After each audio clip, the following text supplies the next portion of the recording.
Karel.Media and Brandon Riley Miller production. The most diverse group, toasting the most diverse talent. The Society of LGBTQ Entertainment Critics presents the Dorians Film Toast 2021. Hosted by Karel. With scheduled appearances by Andrew Ahn, Rosanna Arquette, Radha Blank, Charo, Margaret Cho, Lee Isaac Chung, Laverne Cox, Lee Daniels, Coleman Domingo, Emerald Fennell, Jessie Tyler-Ferguson, Beth Grant, Ned Douglas, Deven Green, Harry Hamlin, Cheyenne Jackson, Jharrell Jerome, Leslie Jordan, Daniel Kaluuya, Peter Kim, Rachel McAdams, Chad Michaels, Carey Mulligan, Cynthia Nixon, Brad Rowe, Isabel Sandoval, Gabourney Sibide, Rafael Silva, Harmony Valier Ramirez, George C. Wolf, Danielle Zalapane, Chloe Zhao, Bruce Vilanch, Leslie Grossman, Morgan Mallory, Shira Lazar, and a special message from California Governor Gavin Newsom. With our esteemed panel of Gallica members,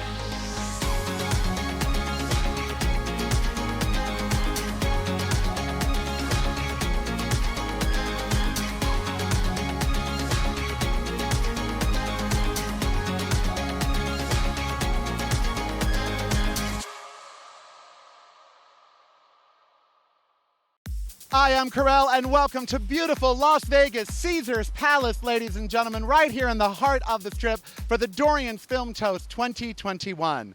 This is presented by the Society of LGBTQ Entertainment Critics, of which I am a member, and I am, in fact, your host. And yes, like many of you, I was just hankering to get out because we're all still on semi-lockdown, don't forget. But that's okay because I've been vaccinated. That's right, not once, but twice I've been poked. And that's the most action I've had in the last, year and a half. It's well worth it. Get your vaccines, mask up, social distance. We will beat this thing. We will get back to normal. Now, this year, movies did, in fact, get made, and we did clamor for them. We just did it in the safety of our homes in front of screens large and small, and most of us in our underwear and/or sweatpants. That's right, major motion pictures were basically reduced to late-night Cinemax. We watched them alone, in the dark, and in a various state of undress. But that did not matter, not as much as movies. In fact, that's our theme this year. Movies, Hollywood's lifeboat. Movies that matter. And matter they did in these uncertain times. You know, our 290 members of the LGBTQ Entertainment Critics are very, very diverse, and the members are in every gender identity, shape, size, sexuality, color, everything. So much so that the Hollywood Foreign Press called and they want to join us. We're so diverse that this year we don't have a best foreign language film. We actually have a best non-English because in our society and in our country, no one is foreign. No matter what language you speak, no matter where you come from, honey, we are all in this together. We're going to get through this together. Now, I am coming from you from the gardens at Caesars Palace, and I'm going to be all around Las Vegas because guess what? We are coming back to life. But it's a little dangerous here. You're kind of gambling because people are COVIDiot still. They're wearing their masks down around their noses. Now, wearing a mask down around your nose is like wearing underwear up on your head, okay? It's not fashionable, except maybe at Walmart. It doesn't work. It offers no support. So don't do it. Mask up properly. Be sure you social distance. And, of course, wash those hands. All right, because we are going to get through this together. It has been a long, long year and a half. Now, we have got so many stars, so many presenters, so many winners, so many super journalists just waiting to go on the show that we're going to have a hard time fitting them all in. Now, what a year for films. We had a nominee this year called First Cow, which I thought was the story of a vegan gone bad at dinner. Oh, I'm a vegan. Why not make a vegan joke? And then there's Minari. That's a truly American film about a truly American family who just happened to speak Korean, so it get called international. Well, that's like the International House of Pancakes, honey. It was started in Toluca Lake, and nothing says fresh and fruity, Rudy Tooty, like Toluca Lake. I want fresh and fruity. I want that. I want to be that like the tomato meter. Are you fresh and fruity? Yes, I am 100% fresh and fruity, child. You know I am. We do things a little bit differently here on the Dorians. We give out awards that maybe other award shows wish they did, like Campiest Flick, We give out Best LGBTQ Film, Best LGBTQ Documentaries, and of course we pay homage to our patron saint Oscar Wilde, thus the name Dorian Gray. And we have the Wild About You Rising Star category, because let's be real, the gay community, honey, we are the tastemakers. We find the art first, we find the divas first, we find the movies first, and then we publicize it, we rave about it, we play it, we watch it, and then everybody wants to join in the fun. And that's quite all right. The more the merrier, particularly this year. One more person would be Mary. I don't care if they are Mary. Hi, Mary, whatever. So whether you wanted to buy an Airstream and go be a nomad out in the desert, just about 5 miles that way, or you thought that never, rarely, sometimes, always referred to your sex life after marriage. Well, never, rarely, or sometimes, the first 3 words. We're here to showcase the brightest, the best, and even a few that just missed the mark but had good fun doing it on the Dorian Film Toast 2021. Now, this is a toast, so do what everyone walking around here is doing and grab yourself a cocktail, honey. I'm going to show you how to make one later on in the show. It could be water, it could be whiskey, it could be Stoli, it could be wine, it could be whatever you want to drink. But just join us so you have something in your hand and you can toast to our winners. Now let's get going with someone that you all probably will recognize no matter where you live. When I met him, he was the mayor of San Francisco, and he had just legalized same-sex marriage, which we were debating on television. We became friends after he said to me, "Hey, Karel, when exactly is a good time to stand up for equality?" He had me right then and there. Since then, he's become the lieutenant governor of the state and now the governor of the state. And in his first term, he had to deal with, raging wildfires, a pandemic out of control, and trying to hold everything together with no help from Washington, D.C. I think he's doing a pretty great job. Please welcome my friend, the current governor of the state of California, Gavin Newsom, who's about 300 or 400 miles that away. Take it away, Gavin. Hey everybody, it's Governor Gavin Newsom here, and I want to just thank you for the opportunity to address you, at least virtually, alongside so many talented LGBTQ artists and activists. This pandemic, it's been challenging to each and every one of us. But in that darkness over the last year, film and television has been a ray of light, and it's brought us all together, even for brief moments of happiness. We'd have been lost without the binge-worthy entertainment that got us through our time at home over this past year. This has been a challenging time for many industries, and we know the entertainment industry has not been spared. So I applaud you, each and every one of you, for your attempts to safely resume some production with masks, testing, and social distancing on the set. And because of your efforts to mask up and socially distance, we're finally seeing not just light, but bright light at the end of the tunnel. If we continue on the trajectory that we're on of low positivity and case rates and high vaccination rates, our economy can safely, fully reopen starting June 15th. I also want to recognize the positive impact the entertainment industry has had on our LGBTQ community.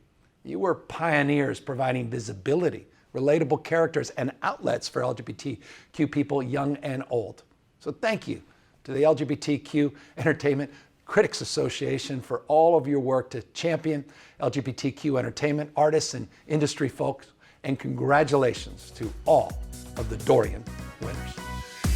All right, thank you, Governor Newsom, for taking the time to address our little shindig here. Your support for the arts and the LGBTQ community is truly appreciated. Well, while we are doing high-ranking speeches and while we are at a palace of all places, let's get right to the president of the Society of LGBTQ Entertainment Critics. She helps guide some of the biggest publications and websites in the community, and she gives voice to so many people and issues. And I love her glasses, by the way. They're always just spot on. She's a delight to work with. Please welcome the CEO and editorial director of Pride Media, Out, The Advocate, and Plus Magazine, someone yet to give me a centerfold because she says they don't do trifolds. I don't know what she's trying to insinuate with that. Here is Diane Anderson-Minshall, everyone. Hi, Diane. It's been a really challenging year for everybody, including people in film and television. But now more than ever, it feels like movies really matter, especially movies that give voice to diversity, inclusion, equity, representation, movies where we can all see ourselves and have our stories told. Our 290 members at Gallica are proud to honor those films that we feel really did an exceptional job at entertaining, informing, and challenging us while moving the needle on what storytelling really should be. as the world begins the long climb out of the pandemic, and after a year of wonderful social justice reckoning and onto what I hope is a new normal. I know theaters will start to reopen, and a new hybrid of streaming and screening will emerge as the way that we see movies in the future. But what's really key here is that movies matter. I'm a Gen X latchkey kid who found bits and pieces of myself in the movies of John Hughes. But it really wasn't until I saw Desert Hearts in the late 1980s that I really saw lesbian and bisexual women on screen. That was Donna Deitch's adaptation of Jane Rowell's 1946 book. And it had a repressed divorcee played by the wonderful Helen Shaver falling in love with an irrepressible and out queer casino worker played by Patricia Charbonneau. The film had Audrey Lindley as Patricia's sort of mother figure, which was a found family in many ways. Incredibly sexy love scenes. And for me, the first happy ending for lesbians in a mainstream film. And that all made it matter so much more to me. This was not the Children's Hour. This was not the Killing of Sister George. This was something really completely different. And it's still 36 years later, it's still one of my favorite films about queer women in our lives. Here's to the movies. Here's to the wonderful things coming ahead in 2021. Here's to the films, to the people who love them. We toast all of you and your excellence. And to the viewers out there, please enjoy this Dorians Film Toast 2021. Thank you.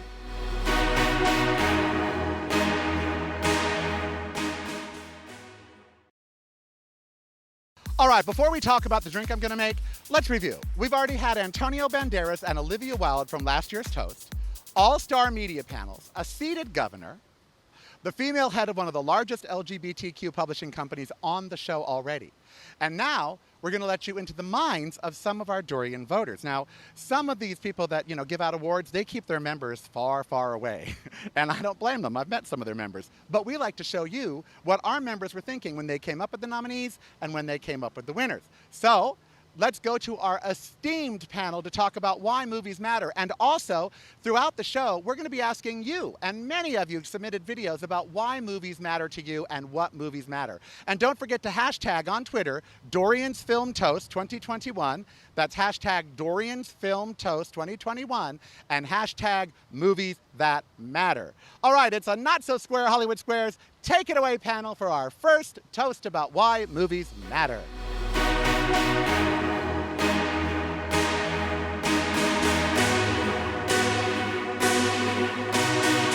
Hello, panel. Hello.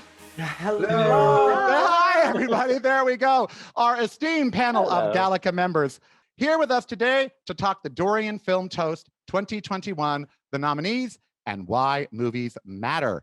And they matter a lot, not just because they employ most of us, but because culturally there have been very few things that have influenced culture as much as films, be they good or bad. For instance, here's a for instance. Guess Who's Coming to Dinner was an incredible film for me to see as a youth. I didn't even realize interracial marriage was a thing, meaning I didn't think anyone would be against it. When we saw Philadelphia, my late husband, Andrew, who had HIV/AIDS, at the press screening, and he stood up crying and looked to me and said, "We're never going to see another movie about AIDS ever again."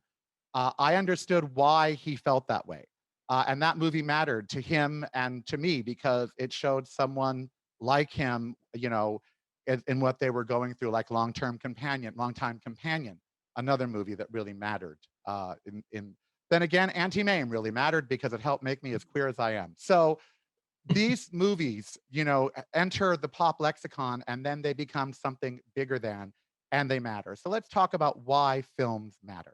Movies matter because they provide escapism, and now more than ever, we really need that. They also awaken us to our dreams. We see things in movies that inspire us and motivate us sometimes in better directions and give us ideas of going to places we'd never be able to be somewhere beyond just reading on a page.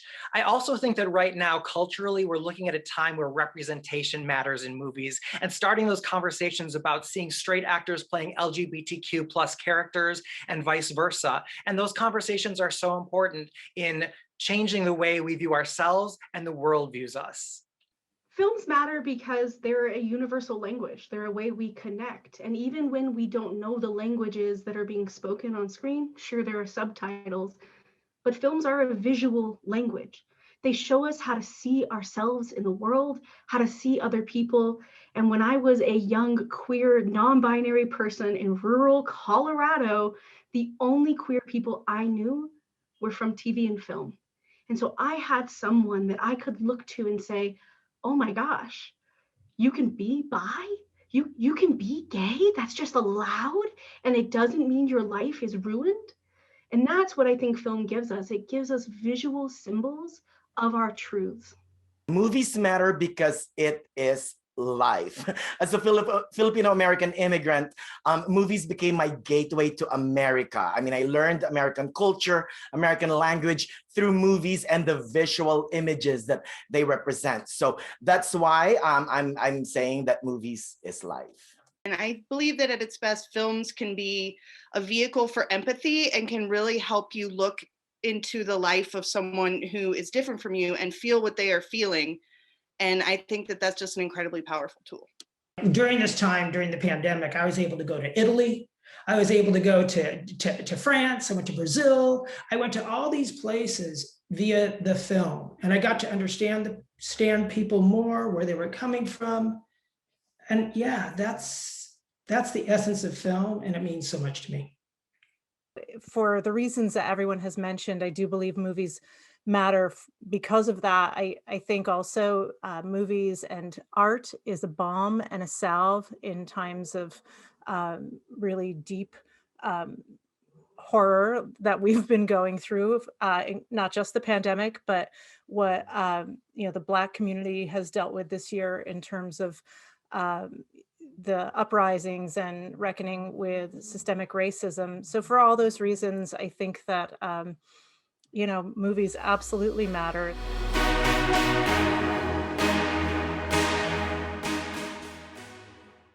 Alrighty, now that I've got my drink at the ready for toasting, it's time to get started with the best documentary category. Now, streaming has been really good for documentaries. It actually has allowed us more access to them, and we're able to watch them. And some of them are really incredible, and some are just darn strange. And by the way, Bridgerton is not a documentary, okay? And Andrew Ahn is here to present Best Documentary. Now, Andrew's first film was called Spa Night, and it was about a young Korean-American sort of dealing with the whole gay issue. And then his second film, Driveways, which is up for a Dorian for Best Unsung, was a heart-rendering story with Brian Dennehy in his last role, the late Brian Dennehy, about a young boy's friendship with an older man. And that movie just made me boohoo cry all ugly tears. But here is Andrew Ahn to present Best Documentary. Take it away, Andrew. Thanks so much, Karel. I'm sorry I made you cry. Hi, all. It's very good to be part of the toast this evening. Great documentaries can be riveting and powerful, surprising and gut-wrenching. Films like Common Threads, Veto, and Tongues Untied have helped shape who I am as a gay filmmaker. Because these films express the truth, they can be calls to action, for growth and for change. The Society of LGBTQ Entertainment Critics nominees for Best Documentary are Collective, in which heroic Romanian journalists uncover corruption at their peril. Crip Camp, a group of teens with disabilities set out to change the world. Dick Johnson is Dead. A wildly lovable man lets his daughter document his final months with humor and heart. Time. A woman fights for the release of her husband from prison, complex and heartbreaking. Welcome to Chechnya, about LGBTQ people risking their lives to fight oppression in Eastern Europe. And Disclosure, a film that explores how Hollywood has depicted transgender folks on screen. So, there is a tie. The winners are Welcome to Chechnya and Disclosure. A big congrats to all. And now, for a special talk with Welcome to Chechnya's director, co-writer, and producer, David France, and executive producer, Jessie Tyler-Ferguson. Our first goal was to make it possible for and to force governments around the world to take action. They had been remarkably passive about what is a genocide in the making, ongoing today as we sit here speaking.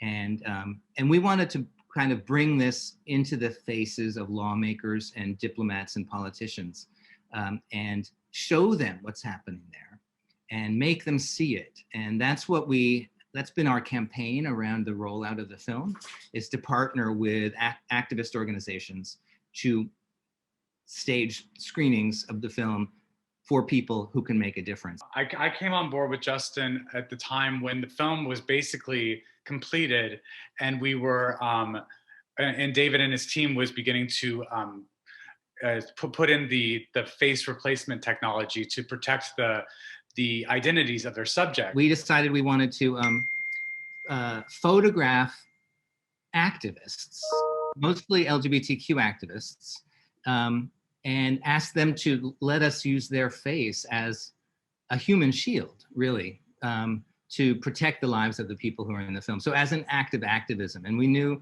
most of them were based in the US. We knew that they were taking on some risk to do this because of the global reach of this diabolical campaign out of Chechnya. And so that's what we did. We filmed these activists and we ingested their faces in this algorithm, which we had built. And that algorithm just mapped their face kind of pixel for pixel over the faces of the people who are in the film. So really, literally nothing changes about what you see in the film. This technical thing that David is speaking of is also very expensive. So we wanted to help get this film made. We got to see the movie in a very protected way. Our cell phones were taken away from us. We watched it in a room with David sitting next to us, and we got to actually see the film without any of the technology in place yet. And the minute it finished, we knew we had to do whatever we could do to help bring this picture across the finish line and allow people to see it, because it felt so timely and so important. It felt like people should have seen it yesterday. Like today was already too late, because with each moment that this film is not out there, people are still, as you said, in the dark about it and not as aware as they should be about it. And also lives are being put at risk. So it was very, very important to us to help finish this film. And we were just so honored and humbled to be working with David, who is such a brilliant director. And it was just a real privilege for us. We had done it without you and without Justin. It was, an essential part of the team that you've become, and you really brought us across the finish line, as you say. We would have taken much longer to try to raise our funds and to try to bring production and post-production to conclusion. And so you brought this thing out months and months early. You always feel like you can't do enough. And so my heart goes out to people who are living in countries who are in danger or feeling like they can't be open. Justin and I try to remain positive, visible inspirations for people. It's a lot of pressure sometimes, but we do what we can. And this film is just a perfect example of the right film at the right time and a great opportunity for us. And it's just been, again, such an honor to be a part of it.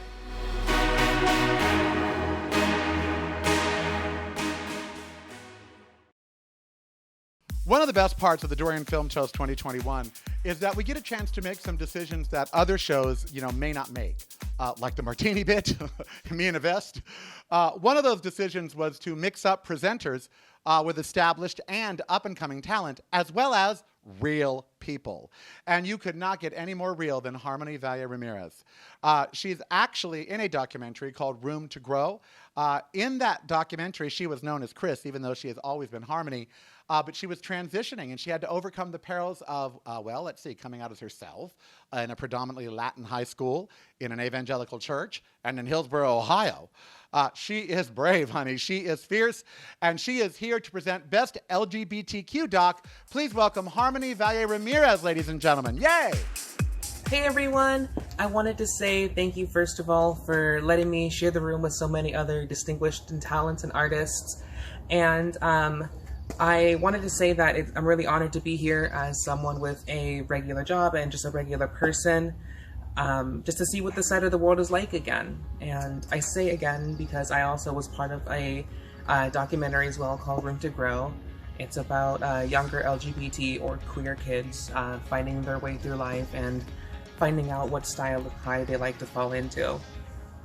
Speaking of films that touched my heart, along with that film, I wanted to speak about Perks Sitting a Wallflower as well. Both the film and the book do really good jobs of dealing with the associated trauma that goes with chosen family and birth family.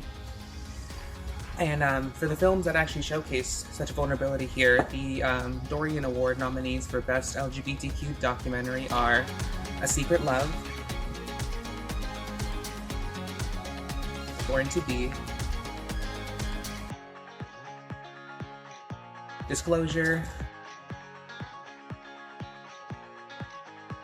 Mucho Mucho Amor, The Legendary of Walter Mercado, and Welcome to Chechnya. And it looks like the winner is, actually it's a tie. It's a tie between Welcome to Chechnya and also Disclosure. So congratulations, guys.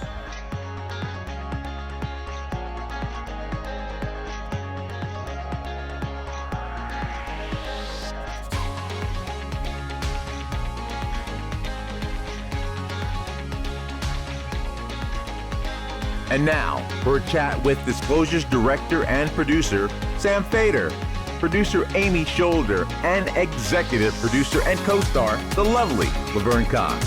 I want to thank the judges of this award. It's especially gratifying to be recognized by critics in our community. We always considered LGBTQ people to be our primary audience and have been delighted to reach as many people as we have with this film. I'd like to also thank the over 120 trans people who worked with us to make Disclosure. And in particular, I would like to thank our brilliant director, Sam Fader, and our extraordinary executive producer, Laverne Cox. Thank you so much. I can't believe we got both awards, let alone one. It feels amazing to have support at everyone at Galaga. And like Amy said, in particular, you're our community, and that is always, that's always who we're most nervous about, right? That's always who we want to do the right work for. So recognizing our work means the world to us. Disclosure's impact has completely exceeded all of our expectations. In less than a year, we've seen change both on screen and off, from how people are making and watching media to hiring practices and mentorship programs. Disclosure has been used in trainings for lawyers and judges to discuss the bias they might have towards trans people in the courtroom or when they're preparing to defend a trans client. We've been having conversations with thousands of students around the world, and we've created toolkits for all of these areas to continue to work. So having this award only highlights this work and helps us push it further. It is a huge honor. So thank you so much. Well, I've always been really interested in history and learning from history so that we hopefully won't repeat the troubling things about it. I believe it was Oscar Wilde who wrote, "The truth is rarely pure and never simple." I believe that it is the job of the artist to be a seeker of truth. The truth of the history of trans representation on screen is neither pure nor simple. That truth is revealed in the effects of those representations on the lived experiences of trans people everywhere. The trans cast of Disclosure, along with our amazing crew and our fearless director, Sam Fader, deliver us beautiful, sometimes painful truths that, if we allow ourselves to truly receive them, might be the beginnings of setting us all free. This, I believe, is why I've always pursued being an artist, that I might be free. Thank you so much for this incredible honor.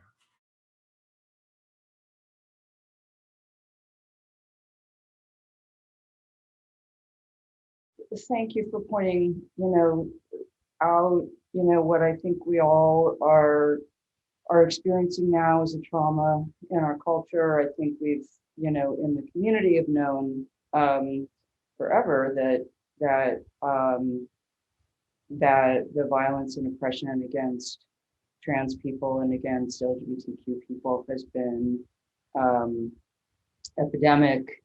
And it was my hope in making this film with Sam and Laverne that we could be part of the change that I do agree we're seeing in the world. but we're not seeing it fast enough. So it was my hope that with this history and this incredible cast of people talking about their experiences of what it's like to see and not see yourself on screen, that we could understand as a culture where some of those stereotypes and stigma and biases come from. I recently had a whole new take on what hope means and optimism. I never really thought of myself as a hopeful, optimistic person, but someone recently said that critics are actually the most optimistic people because they see how things can be better. So with that framing, yes, I'm incredibly hopeful. I do see how things can be better. You know, when it comes to visibility, visibility alone is not what it takes. Visibility alone is not going to bring us the answers, is not going to bring us freedom, is not going to bring us our rights as we need them to be. There needs to be a huge shift in our cultural understanding of difference and nuance and accountability. Part of what disclosure is so deeply rooted in is the paradox of visibility.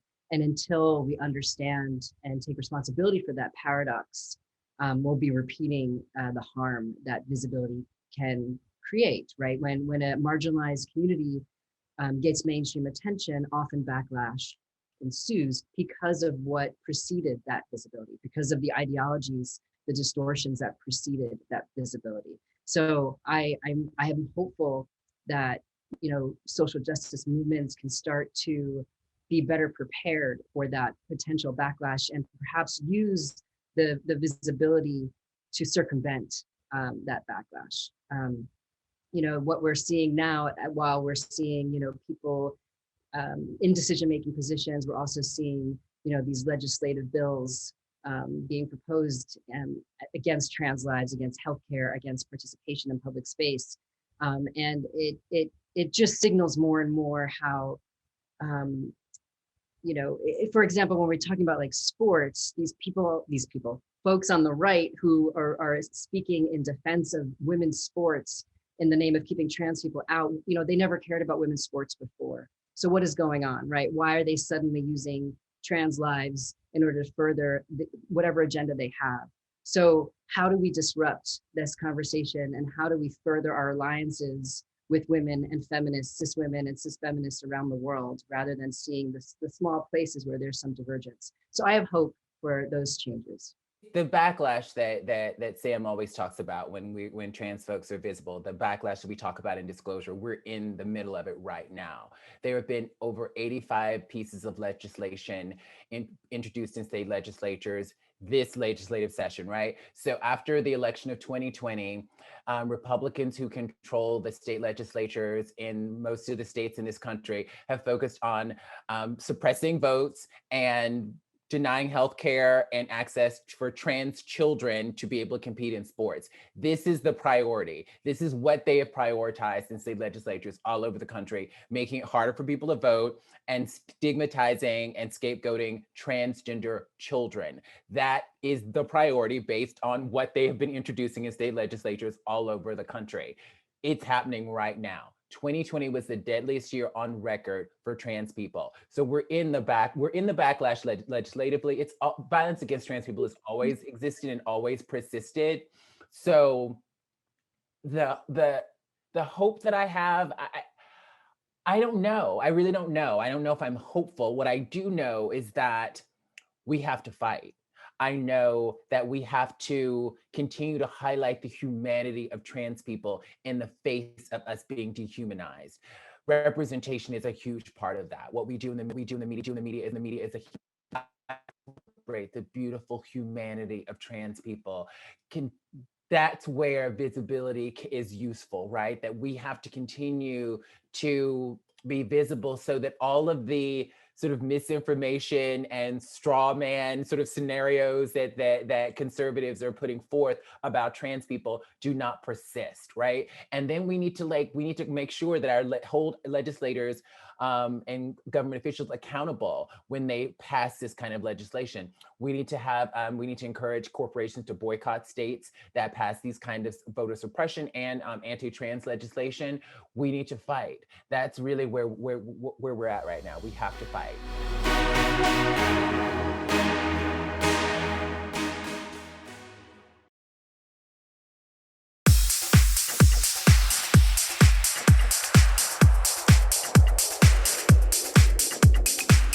Hey there, beautiful people. My name is Travell Anderson, and I'm going to give you a couple of my favorite films that you should definitely check out. The first is 1996's The Watermelon Woman, a landmark film when it comes to queer films, okay, from Charo. It's a beautiful story of this young Black queer woman who wants to know more about her history, who wants to delve into the archive and unearth a lot of these histories and stories that have been erased due to racism, white supremacy, and time. And it's a very, very, very beautiful story just about reasserting ourselves, claiming our history, and establishing and knowing what legacies we belong to. You should definitely check it out, especially for Charo Dunye's specific Dunye-mentary style, which is hers and hers all alone, okay? And then the last film I will suggest is Patrick Ian Polk's 2014 film Blackbird, starring Oscar winner Monique, Isaiah Washington, and a great young talent in Julian Walker. It's a beautiful coming-of-age drama about what it's like being Black and queer growing up in the conservative, super religious South. It is a blessing to see our stories as Black queer people on the screen, and Patrick Ian Polk always knocks it out the park. Welcome back. Now, I am outside of Paris, Las Vegas, in the shadow of the Eiffel Tower. And right now, if you want to see the Eiffel Tower, you got to come to Las Vegas, because in Paris, honey, they are locked up tighter than Madonna's face. I kid, Madge, but really, I mean, she looks like porcelain. She's over 60.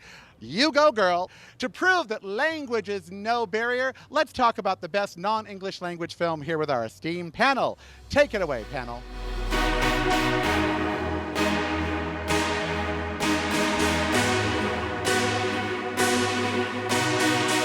I think they're all extraordinary films. They're all different, but they're all universal in a way.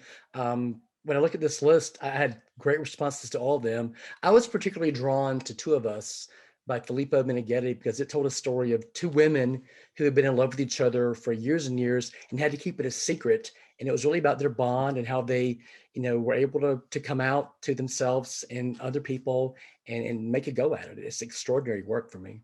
I loved Another Round. I think Mads Mikkelsen is just incredible in it. It's the story of these four teachers who kind of decide to embark on this experiment of trying to drink alcohol throughout the day during work hours and see if that actually improves their performance. And So the pandemic, basically. It's a story about the pandemic, is what that is. Very much so. It came out at such a great time for kind of a lot of us who are sitting at home working when kind of that temptation is there. But I think it kind of takes this almost like campy idea and really gets to the heart of using that to kind of really explore these men's families, like their family life, their at-home life, their partnerships, and kind of how alcohol either intensifies this, because it actually works for some, but it also really helps them kind of get into the nitty-gritty of some of their emotional issues that they may not have addressed otherwise. And I think it's such a brilliant film. And I mean, the end of that film, this extended dance sequence, I think was so unexpected when I first watched it, but it's so powerful in a way that's it's this very fun end to a film that feels quite serious at sometimes, but it's such a beautiful ending that really is just so uplifting. And the song has really stuck with me as well. Bacurau is a Brazilian film, and it's this staggering depiction. It's a fable, but it's a staggering depiction of a closed community reacting to invaders. But you also get to see it through the invaders' eyes. And it has this universality that is really chilling. It hits you right in the face. It's very funny. It's absolutely terrifying. And it's incredibly well made and well acted by a cast that just dives in and really goes for every scene they're in.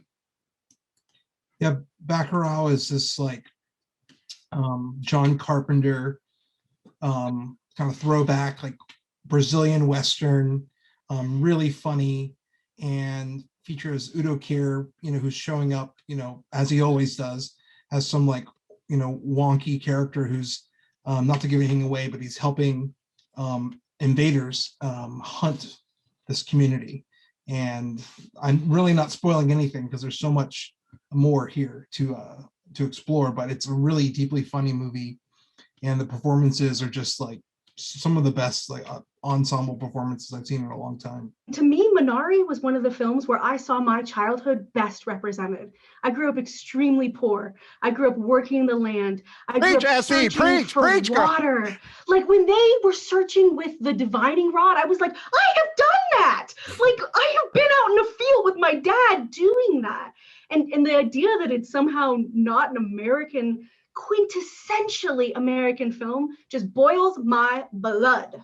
Minari, and also another movie nominated in this category, I Carry You With Me, are the new American classics. There are these stories of people who came here, like me and my family, you know, in the last half century or so, and are now telling their stories with all their complexities, with love for this country, but also with clear-eyed sentiment about how hard life can be here, especially when you leave everything and everyone you know behind to immigrate and come to America. I Carry You With Me really sort of embodied a lot of the things that I loved about queer film when I first got into it. And one of the things that I really sort of loved about that was that it sort of forced me to not be the center of the narrative and really look at the people who are in these stories as me. I had to do a little extra work. I couldn't just sort of subplant myself. It was one of the most moving movies I've ever seen, not just LGBTQ films, but it's a story about universal love and the immigration crisis at our border and the things that people have to go through just to be able to live and to be able to come here. Jairo Bustamante, who directed Llorona, is one of, I think, the best working queer directors in the world right now. And he told this fable about guilt and sin that's rooted in the true horror of political oppression and genocide, and sort of infused it with his queer sensibilities. Like his last movie, Templores, was a queer story, but this one is not. But it's so full of queer sensibility in every frame, in the way that he moves his camera, in the way that he tells the story. And it's a great accomplishment for him. Our next presenter speaks 3 languages, is uber talented, and is not bad on the eyes in any language whatsoever. He was born in Brazil and is now on one of my favorite shows. It really is. It reminds me of the old show Emergency. It's Ryan Murphy's 911 Lone Star, where he plays a out gay cop in an out gay relationship with a fireman, all in Texas. That's right, it is pure fiction, and I love it. Please welcome Rafael Silva, ladies and gentlemen. Hi, my name is Rafael Silva, and it is my absolute honor to be here at the Dorians. And I'll be performing, I'm not going to be performing, although if you want me to, I'll be presenting the award for Best Non-English Language Film. And, you know, presenting this award, I was thinking of things to say, and, you know, I could say something in Portuguese, or I could say something in Spanish, or I don't know. I was just driving myself crazy, thinking of things to tell you about. Anyway, clearly not important. But I started thinking about the labeling of foreign film, the labeling of foreign film, and how unfortunately labels in our world kind of matter, right?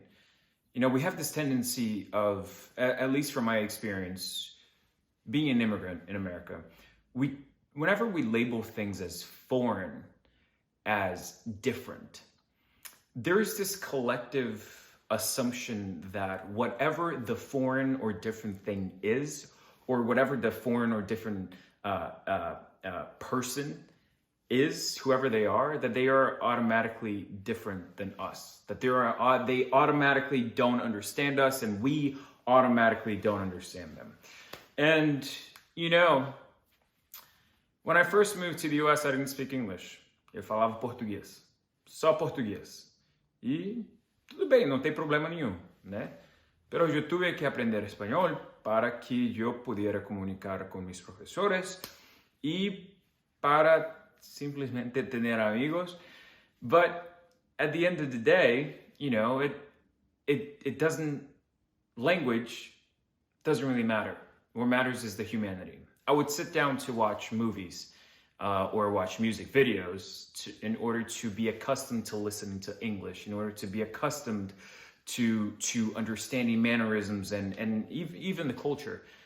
But you know, in that process where I didn't understand the language, I could understand a movie, I could understand a music video, because it wasn't about the language.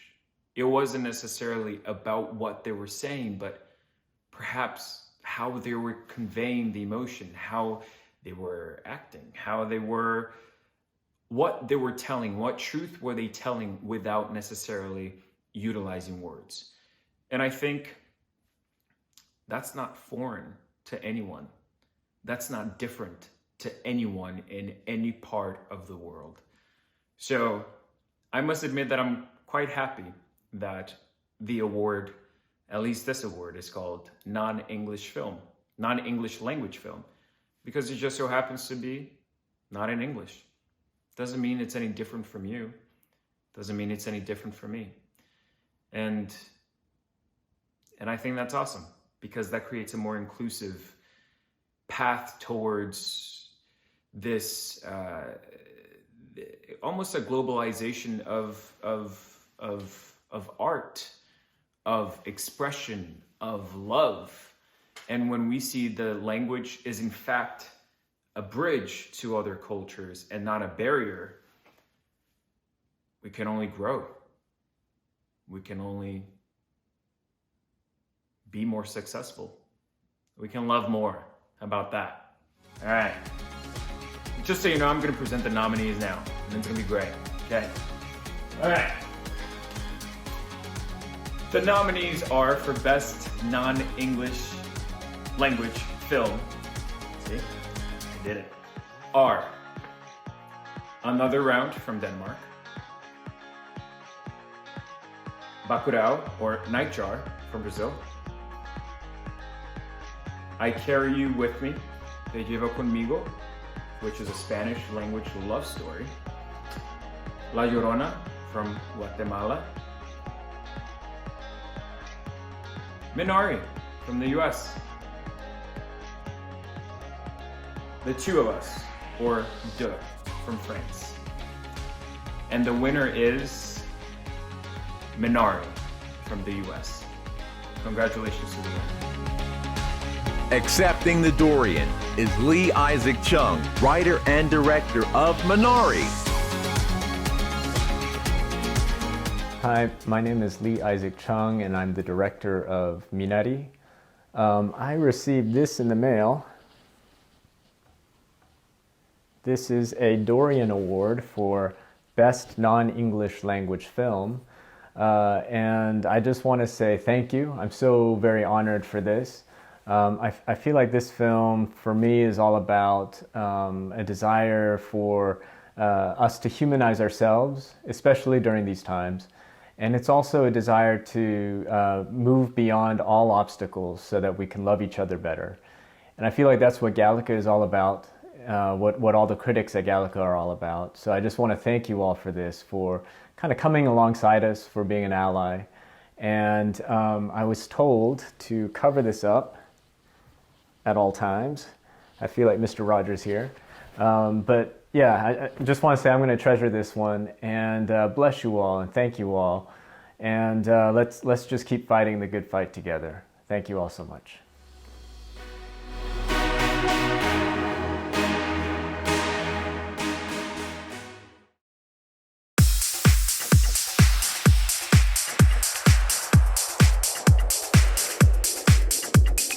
What's up, y'all? Davis Mallory here. During this quarantine, it's been a great time for me to revisit my childhood favorite movies. And just in the last month, I watched one of my favorites, Amélie, the French movie. I've probably seen it 15 times. I also watched the movie Coming to America because the sequel was out, so I wanted to go back and watch the first one more time. It was awesome. And Rat Race. That was like one of my childhood favorite films. It's like a bunch of people trying to compete for $1 million. It's funny, and for some reason as a child, I would watch it over and over and over again. So just this quarantine, I've been sitting back and enjoying old childhood favorites all over again. Well, hello, I'm Devin Green. And I'm Ned. In Fabric is one of the most quotable, perfect combinations of horror, comedy, kitsch, fetish, and fashion movies ever. stellar performance by Fatma Mohammed and Marianne Jean-Baptiste, directed by Peter Strickland in 2018. If you have a library card, you have free access to this film online at Canopy. It's stylish horror. This movie matters, especially... Because we've seen it a lot. We've seen it quite a few times in fabric. Our next presenter knows a little bit about writing. He's written for stage and screen and literature. Old joke. You may know him from the film Get Bruce. You might know him from the Center Square on Hollywood Squares. Bette Midler, Cher, countless others call on him when they need some writing. That's why we called on him, because we want him to present Best Screenplay. My friend, ladies and gentlemen, Bruce Vilanch. Take it away, Bruce. This is so exciting. Screenplay, because, that's what I do. I mean, I don't write, I rewrite screenplays. But it's been a year for writers. I mean, we sit here at the keyboard, pounding away, wearing no pants. It's been thrilling. And if we don't stand up and do a Jeffrey Toobin, we're okay. So that's why I have lead shoes on, so I won't do that. So here I am presenting this award for screenplay, and let us look at the nominees. The nominees for the Dorian for Screenplay of the Year are Chloe Zhao for Nomadland. It was elegant and beautiful. Thank you, Chloe. Next, Eliza Hittman, Never Really, Sometimes, Always. Emerald Fennell for Promising Young Woman. Next, Lee Isaac Chung for Minari, a truly American film about the American dream. Who knew that in Korea they have feisty, foul-mouthed old grandmothers just like we do? Radha Blank, the 40-year-old version. I would have a drum roll. Instead, I have a California roll, which I'll get to in a moment. The Dorian for the Screenplay of the Year goes to Emerald Fennell for Promising Young Woman.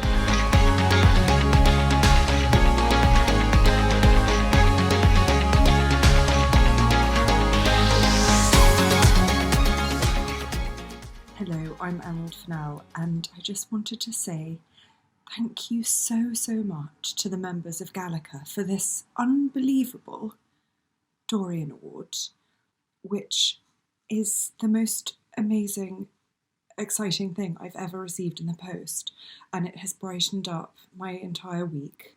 And I'm just going to do a little unveiling for myself, which seems quite sad, but I'm just genuinely so excited to receive an award, and so I'm going to take this velvet drape off to reveal this amazing award with an unbelievably flattering picture of me, which is both misleading and delightful, and I'm incredibly grateful to the artist for being so kind and giving me cheekbones.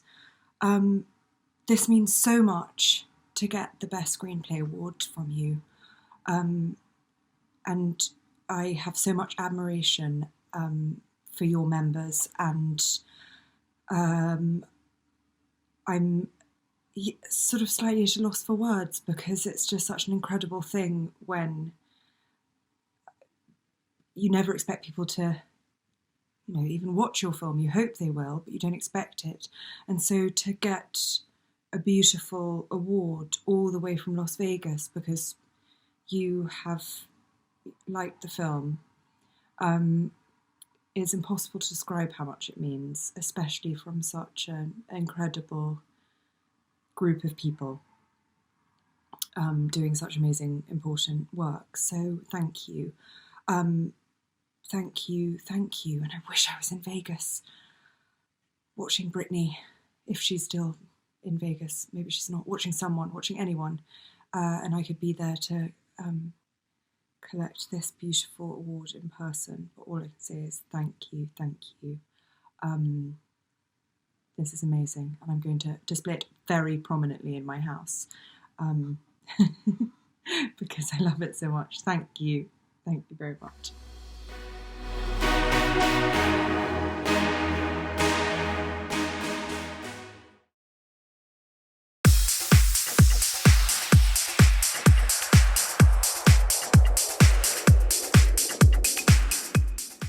I think that one of the most important films that impacted me in one way or another is Imagine Me and You, which was probably one of the first LGBTQ films I've seen.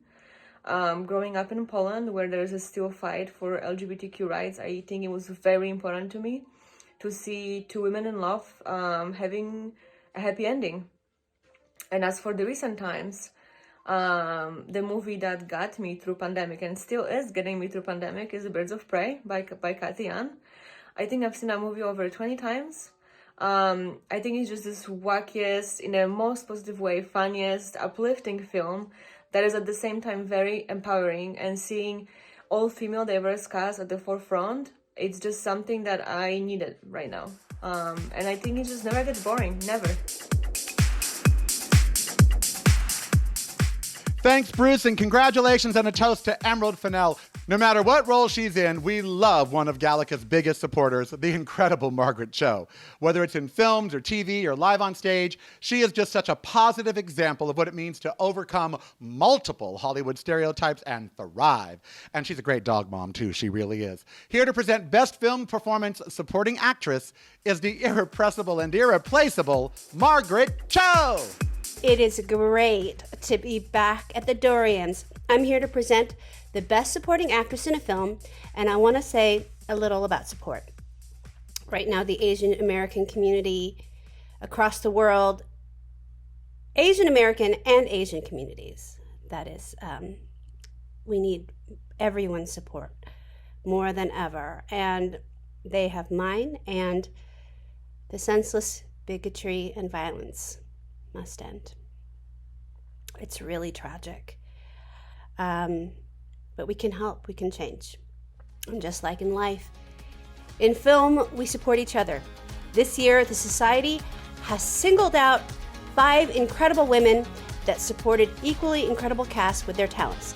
The nominees for Best Film Performance Actress are Amanda Seyfried in Mank, Candice Bergen in Let Them All Talk,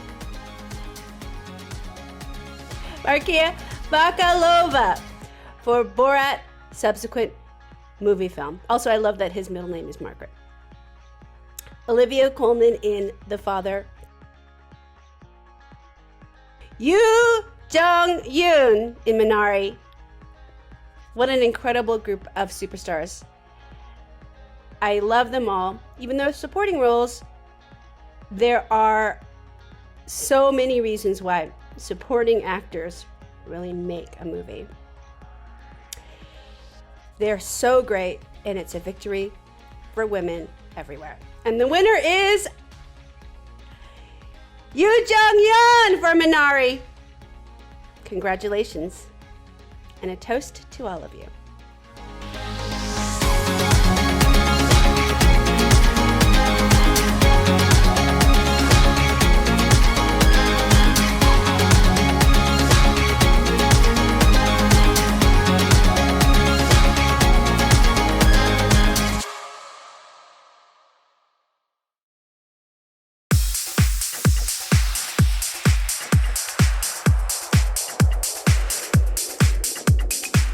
Hey everybody, I'm Jim Colucci. And I'm Frank DiCaro. And we want to tell you about 2 movies that shaped us. For me, there's of course so many things to choose from, but I go right to 9 to 5. It came out in 1980. I was 10 years old. I think that's a really formative time to get the message that even if you are somebody who the system seems not to respect, like it didn't for these female assistants, you can take matters into your own hands and change the world for the better. And it's freaking hilarious, and it has Dolly Parton. What else can you ask for? And we've all wanted to tie our boss up and leave him in the garage, let's face it. That garage door opener, aren't there people in life that you just wish you could hit the button? I hear you. Now my favorite, I brought a prop, okay? Mine is Female Trouble. I'm a huge fan of the director and writer John Waters. I think he's truly amazing, and I adore Deven, who is the leading lady of Female Trouble. She, of course, plays Dawn Davenport, a thief and a shit kicker, and she just wants to be famous. I love the movie because it truly is something that sort of comments on our society, comments on fashion, comments on our notions of beauty. says a lot about show business. And for me, the first time I saw it, I was a freshman in college, and I went to an old revival house. Kids, you used to have to go to the theater to see old movies because it was before the VCR. Remember those? You don't remember those. Never mind. Anyway, I went to see it, and there is a moment in the film where Aunt Ida, okay, who's kind of this toothless hag, but she's adorable and wonderful, Edith Massey, and she says the line that I think so many of us just cheered over. She said, "Queers are just better." And at that time, the first time I heard that, it just meant the world to me to see this up on a screen, out in public, and here is this crazed aunt who's, "I'd be so happy if you just turned Nelly," she says to her straight nephew. But he doesn't, unfortunately. He goes to find himself in Detroit in the auto industry, as he says. So anyway, any John Waters movie is good. Hairspray, Serial Mom, whatever. But truly, his Citizen Kane is female trouble. And if you've never seen it, you've got to. I don't know. I think Lily, Jane, and Dolly have the power to turn somebody Nelly too. Atta girl. Atta girl. Atta girl. Hey, Divine. Atta girl. You know, the pillars of Caesar's palace, if you look, there's lots of pillars. They hold up this gargantuan structure where, according to its founder, Jay Sarno, who was a son of Polish immigrants, not Romans, by the way, everyone can be a Caesar inside, and guests are made to feel like they are walking behind a movie screen. So without support, this entire thing would crumble, just like an ensemble in a film. Our next presenter knows something about solid cast. He's a film and stage actor, award-winning producer and teacher in New York City. He's been on and off Broadway, and he's a regular in film and TV, including the Dorian-nominated The 40-Year-Old Version. He's here to present the best film performance for a supporting actor. Take it away, Peter Kim. Thank you very much, Karel. It is my honor to present this next award. This category has extra special meaning to me this year, since I had the immense pleasure of playing the supporting role of Archie Choi in Radha Blank's The 40-Year-Old Version. As a longtime New York actor, I'm a fan of any and all types of storytelling. But movies are unique because they have the ability to reach and therefore impact so many people. When they're great, they really resonate with our worries, our fears, our hopes, our fantasies, and our histories. The Society of LGBTQ Entertainment Critics nominees for Best Film Performance Supporting Actor all resonated indeed. As a conflicted soldier, a controversial equal rights activist, a legendary singer, a sobriety guide for the deaf, and an accused anarchist. They are Chadwick Boseman, The Five Bloods, Daniel Kaluuya, Judas and the Black Messiah, Leslie Odom Jr., One Night in Miami, Paul Raci, Sound of Metal, and Sacha Baron Cohen, The Trial of the Chicago 7. And the Dorian goes to, I made this myself, Daniel Kaluuya for Judas and the Black Messiah. Congratulations.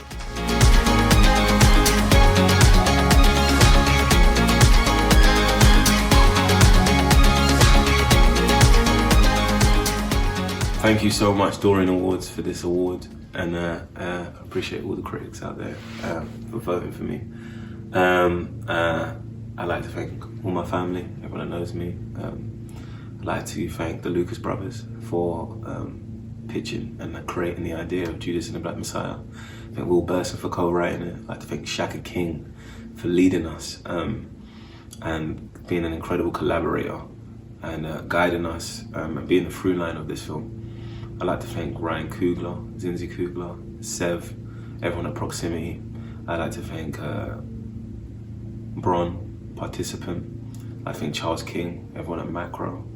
I'd like to thank Nigel Kirkendall and everyone at Warner Brothers for their consistent support.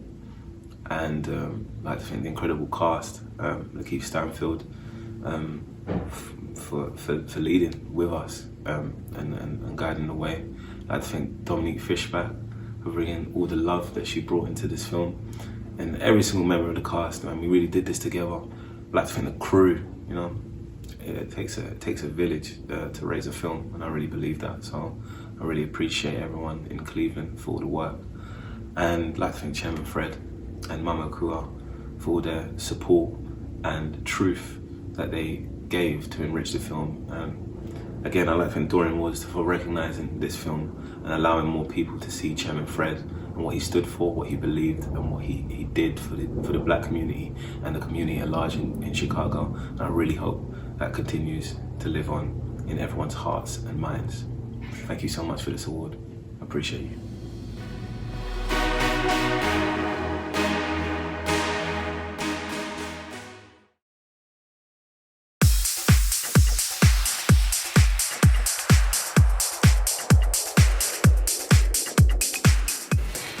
I'm Katie Ward.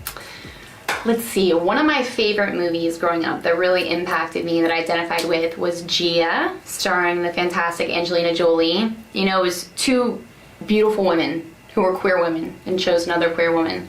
And also, I'm in recovery from addiction, and just really resonated with me through the years. There's lines from that movie that I haven't seen in years, and I just still remember. You know, when her mother talks to her, and she's working in the store and says about going back to modeling, and she's like, "Mom, this is the good part. The recovery was the good part." Almost like makes me tear up.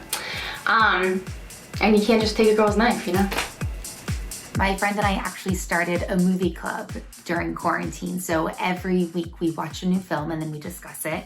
And one of the films that we watched is Park Chan-wook's The Handmaiden, which is a Korean erotic psychological thriller. And it's just so good.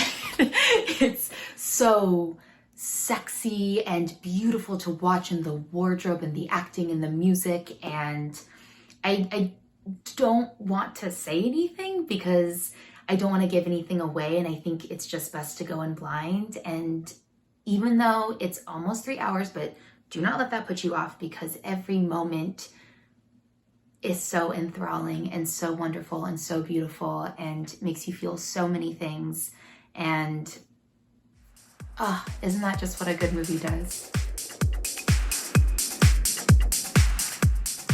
Like films, the Las Vegas Strip has changed over the years, just like Caesar's Palace. There used to be lavish signs, many of which are on display now down at the Neon Boneyard, the Neon Museum, which is a must-see, and then just driveways and parking lots so you could get right in and start spending your money like your stimmy check. Now it's lavish sets and beautiful architecture just everywhere. They have a conservatory of flowers down at Bellagio that is absolutely gorgeous. It's visually stunning, which brings us to the most visually stunning film at the Dorian Film Toast 2021.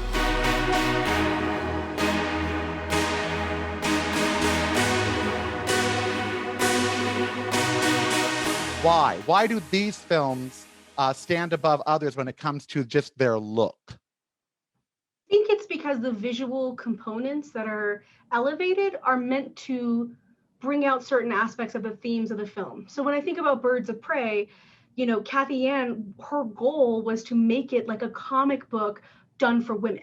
And her goal was to make it feel like it was a bisexual film about someone who is just the definition of a bisexual disaster.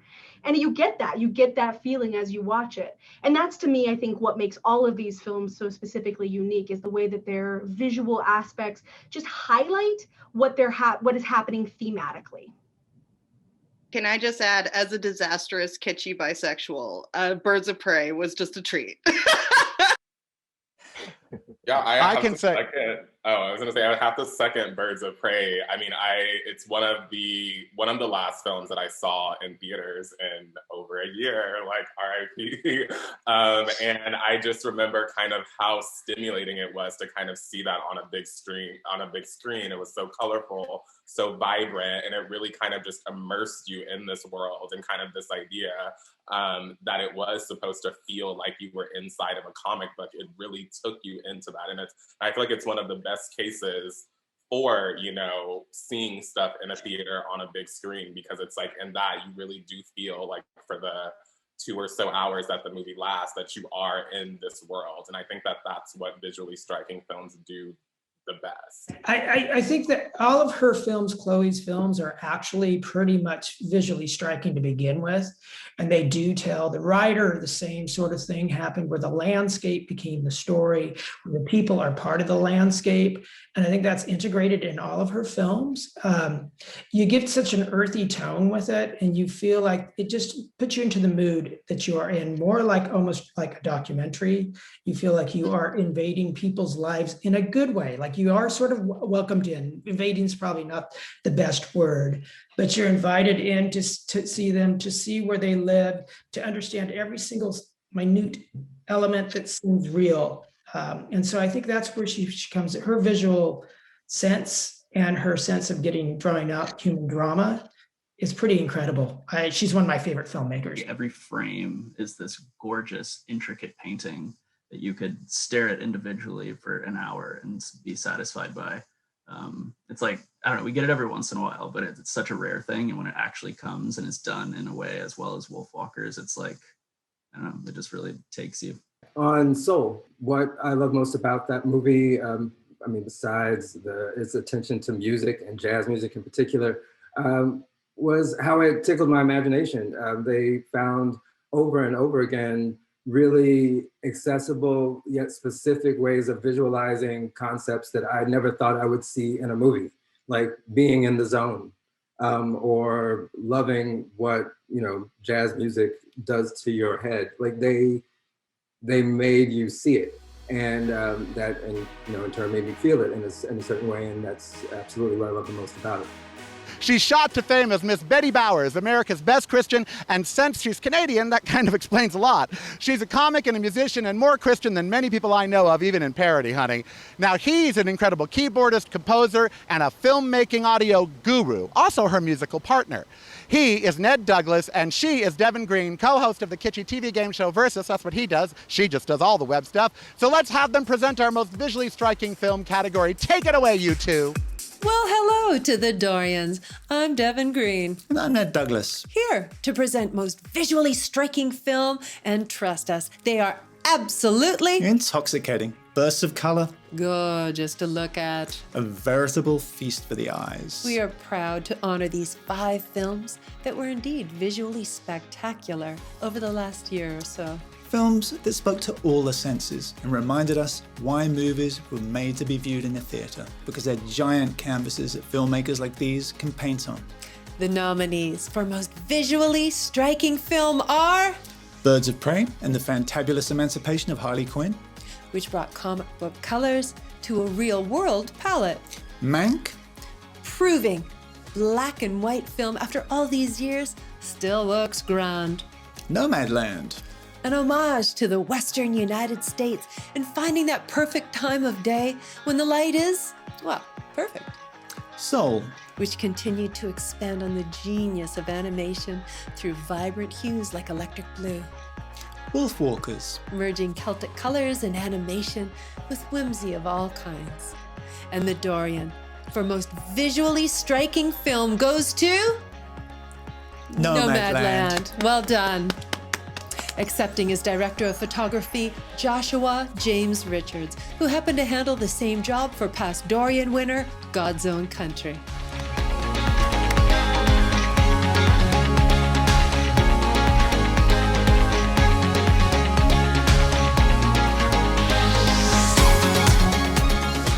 Thank you, Gallica, for this wonderful honour. Thank you, Searchlight Pictures and the whole Nomadland team. Thank you, Chloe Zhao, our fearless director, for never changing who you are, always being true to yourself. I want to also thank Gallica for recognising God's Own Country back in 2018 for Most Unsung Movie. So a very belated thank you to that also. Thank you, everyone.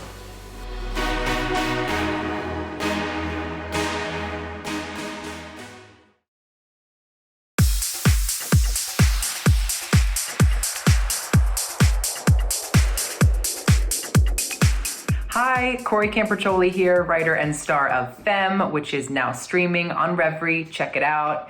Now listen, when I'm thinking of an iconic moment in queer cinema, I'm gonna go with something that's super highbrow, super sophisticated. I'm gonna go with Spice World. Yeah, that's my choice. Spice World is iconic. Spice World turned me gay. I think specifically that stadium scene where the Spice Girls are performing, right? And then they have the backup dancers come in and they're in all purple leather. So shout out to the gay ass costume designer who made that happen. And then the dancers turn around and they're in assless chaps. And, 10-year-old Corey lost his goddamn mind. Iconic. So gay. We stand. Spice World. Hi, I'm David Reddish, entertainment editor at QueerT.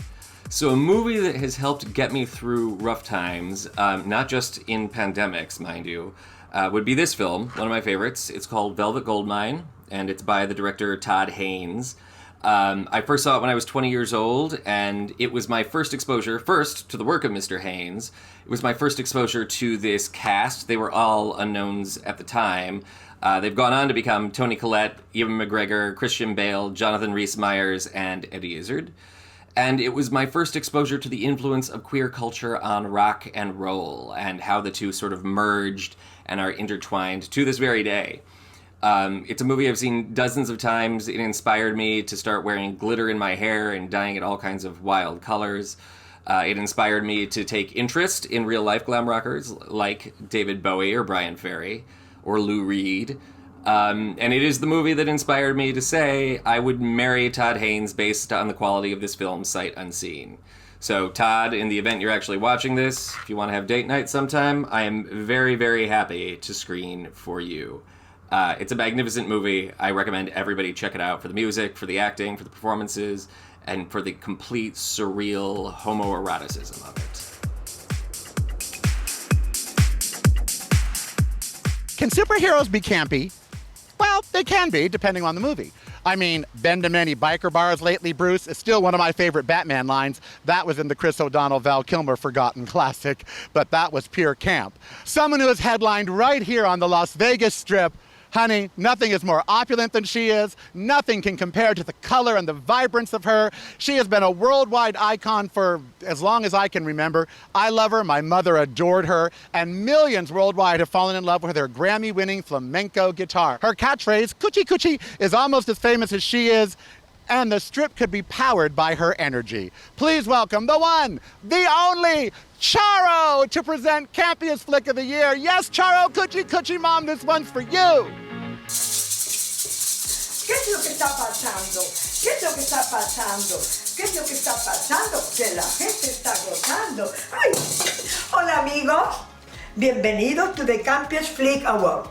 I am very happy to be here. It's an honor for me. I love your movie, they're beautiful, and I love the music, the excitement, the energy, the creativity.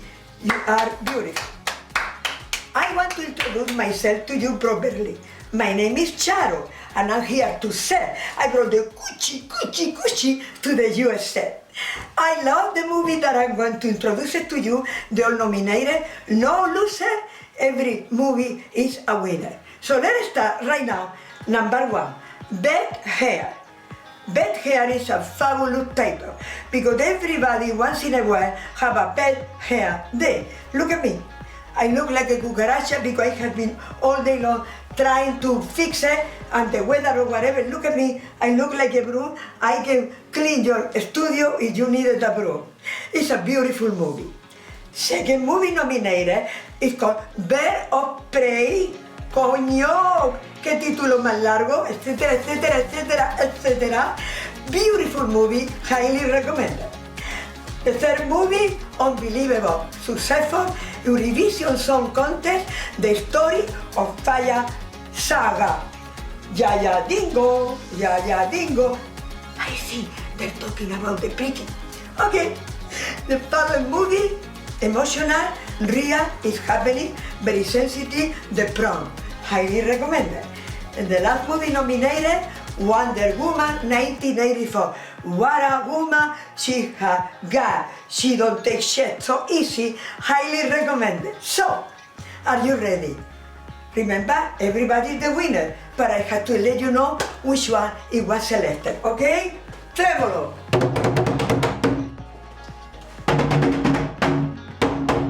Okay, and And the winner is Yaya Dingo, Eurovision Song Contest, the story of Fire Saga. Ooh, congratulations. Thank you. Thank you for making the world so beautiful, to bring entertainment. I love you all. Buena suerte. Keep on writing, keep on producing, keep on making music, keep making the world beautiful. Enhorabuena. I love you all.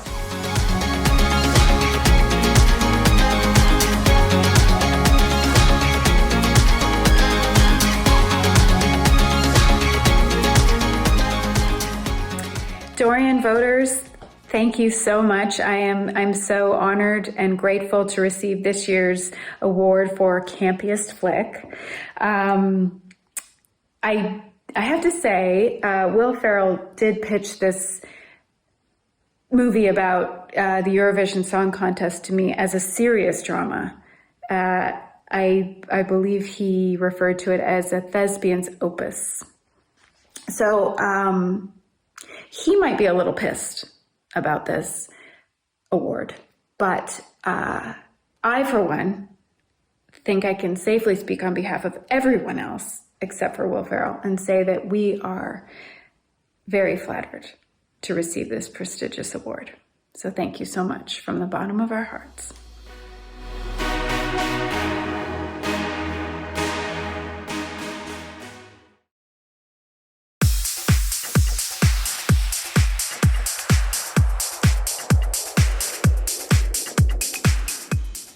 Hi Galaga friends, it's Rafael here, editor-in-chief of Pride.com. When I was asked to participate in this year's virtual film toast and rave about my favorite movie, there were about like a bajillion titles that came to mind right away, and I actually had kind of a hard time narrowing it down.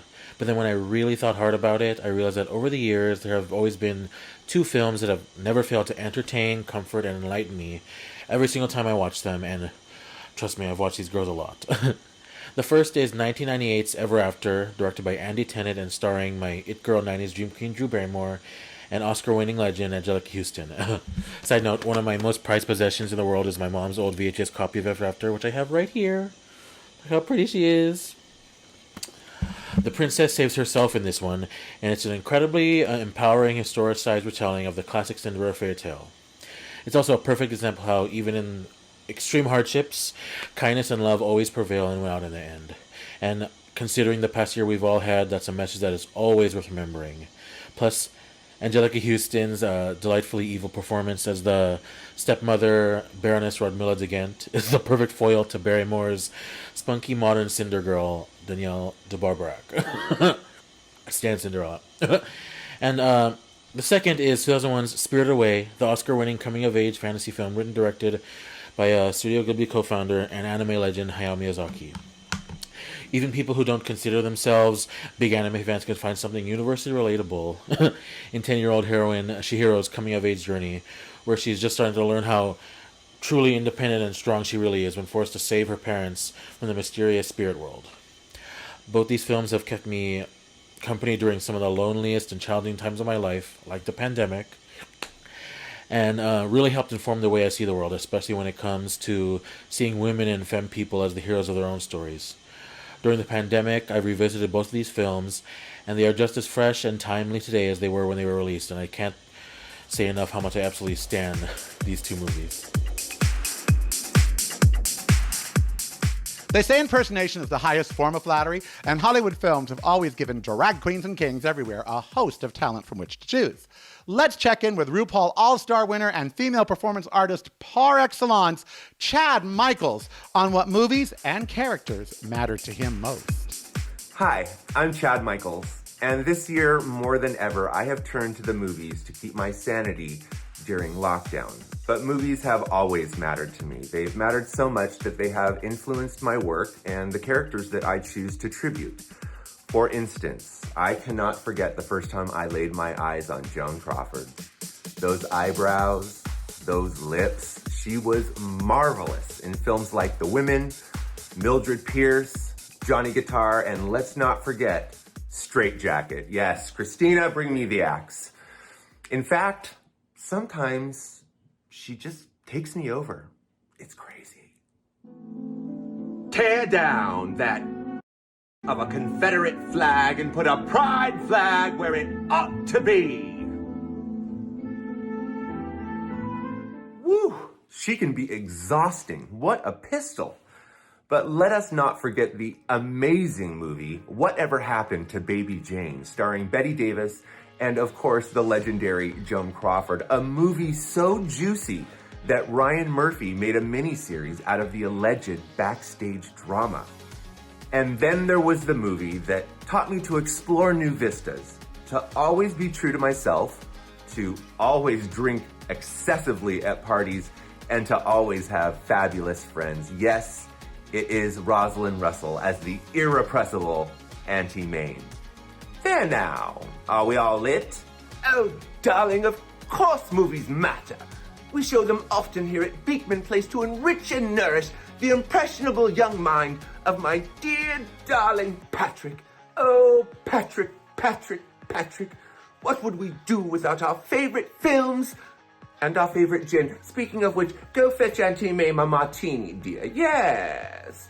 And now, as I tell my personal assistant, Agnes Gooch, life is a banquet, and most poor suckers are starving to death. So live, Agnes, live! Oh, Patrick, Patrick, indeed. I always wanted to live at Beekman Place. Perhaps in the next life. Now, our final diva is not solely an actress, but all of the films that she has made have gained acclaim, and even got her to the Oscars in that famous Bob Mackie dress. Yes, of course, it's Cher. And I'll never forget the first time I saw her in movies like Moonstruck and Silkwood, Mask, Tea with Mussolini, Mermaids, Burlesque, the list goes on and on. The hits just keep coming. But I'll tell you this, she's the brightest star in my Hollywood sky.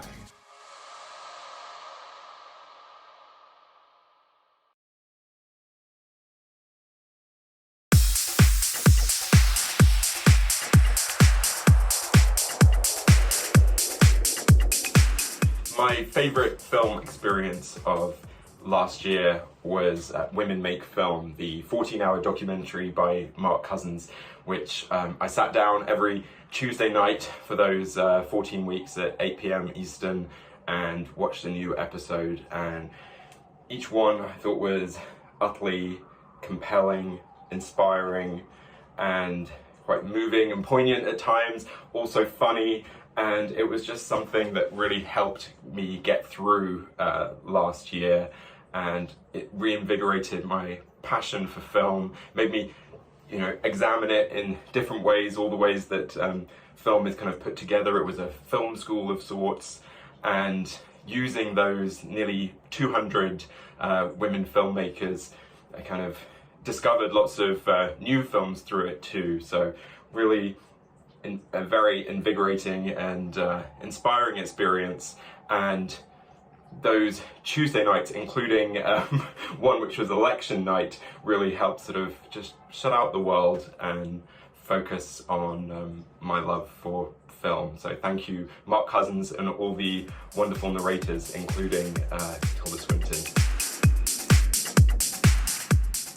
Woo, the strip is bumping, honey. Now, if you're a performer, be it in films, TV, or stage, ultimately for many, the goal is to be a headliner, to be on a giant screen like the one behind me, promoting your movie or your show. And whether you're a scene stealer from Minari like Alan S. Kim, or you find yourself locked in a room with Rudy Giuliani, as part of the gig like Maria Bakalova did, you can be new to the craft or established when your star decides to rise to the top.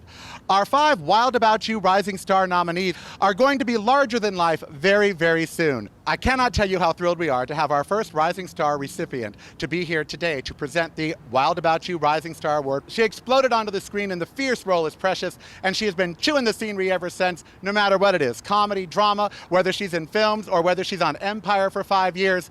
Gallica certainly got it right when they named her Rising Star, because boy did she. Please welcome the incredible Gabourney Sibide. Now, I'm not sure if you know, but I was actually Gallica's very first Rising Star recipient, and that was back when I did Precious. But also, my latest film project, Antebellum, one of my co-stars, Janelle Monáe, is also a former Dorian winner. So You guys have really great taste, obviously. But let's get to these Rising Star nominees, right? So first is Alan S. Kim. He played a feisty kid with a heart defect and lots of heart. Alan is only 7 years old, and so obviously he's got quite a head start on superstardom. Next is Kingsley Benadir. So powerful and charming in movies like One Night in Miami. Maria Bakalova, who was great in Borat's subsequent movie film, and also in her first ever movie. Radha Blank, my girl, who after lots and lots of hard work, broke through with her hardest work, directing, writing, and starring in The 40-Year-Old Version. And Sydney Flanagan, the singer-songwriter making a splash in movies like Never Really, Sometimes Always. And the Dorian Rising Star winner is my girl, Radha Blank. Yes, Radha, yes, Radha, do it, Radha.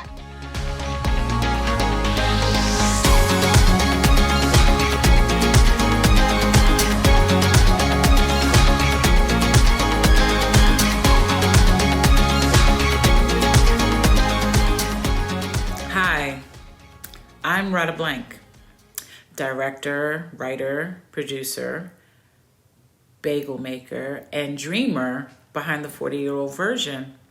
And now I'm the proud recipient of the We're Wild About You Rising Star Award. Oh my God, amazing. Thank you so much to the Dorian Awards for bestowing me with this honor. And a huge thank you to the Gallica members who voted for me. I am so grateful for this community of trendsetters, style makers, activists, artists, champions for the outliers, those of us who often get overlooked and underexposed. But the beauty of this kind of challenge and this kind of moment is it gives many of us from marginalized communities the power in deciding how we show up and where we show up and who represents us. And so I'm very proud to be a representative. It means that we didn't wait on the typical gatekeepers to acknowledge and affirm us. We instead said, our party is better than yours. So thank you so much. This means the world to me. I want to thank my wonderful cast and crew. I want to say thank you to Netflix. Thank you to my financiers at New Slate Ventures, and special shout out to my producer, Lena Waithe, and my Hillman grad family. While other potential producers saw my brand of storytelling as a huge risk, Lena saw a no-brainer. She is the epitome of hashtag trust Black women, hashtag trust queer women. And thank you so much, Lena. Thanks again to the Dorian Awards, and let's keep telling stories.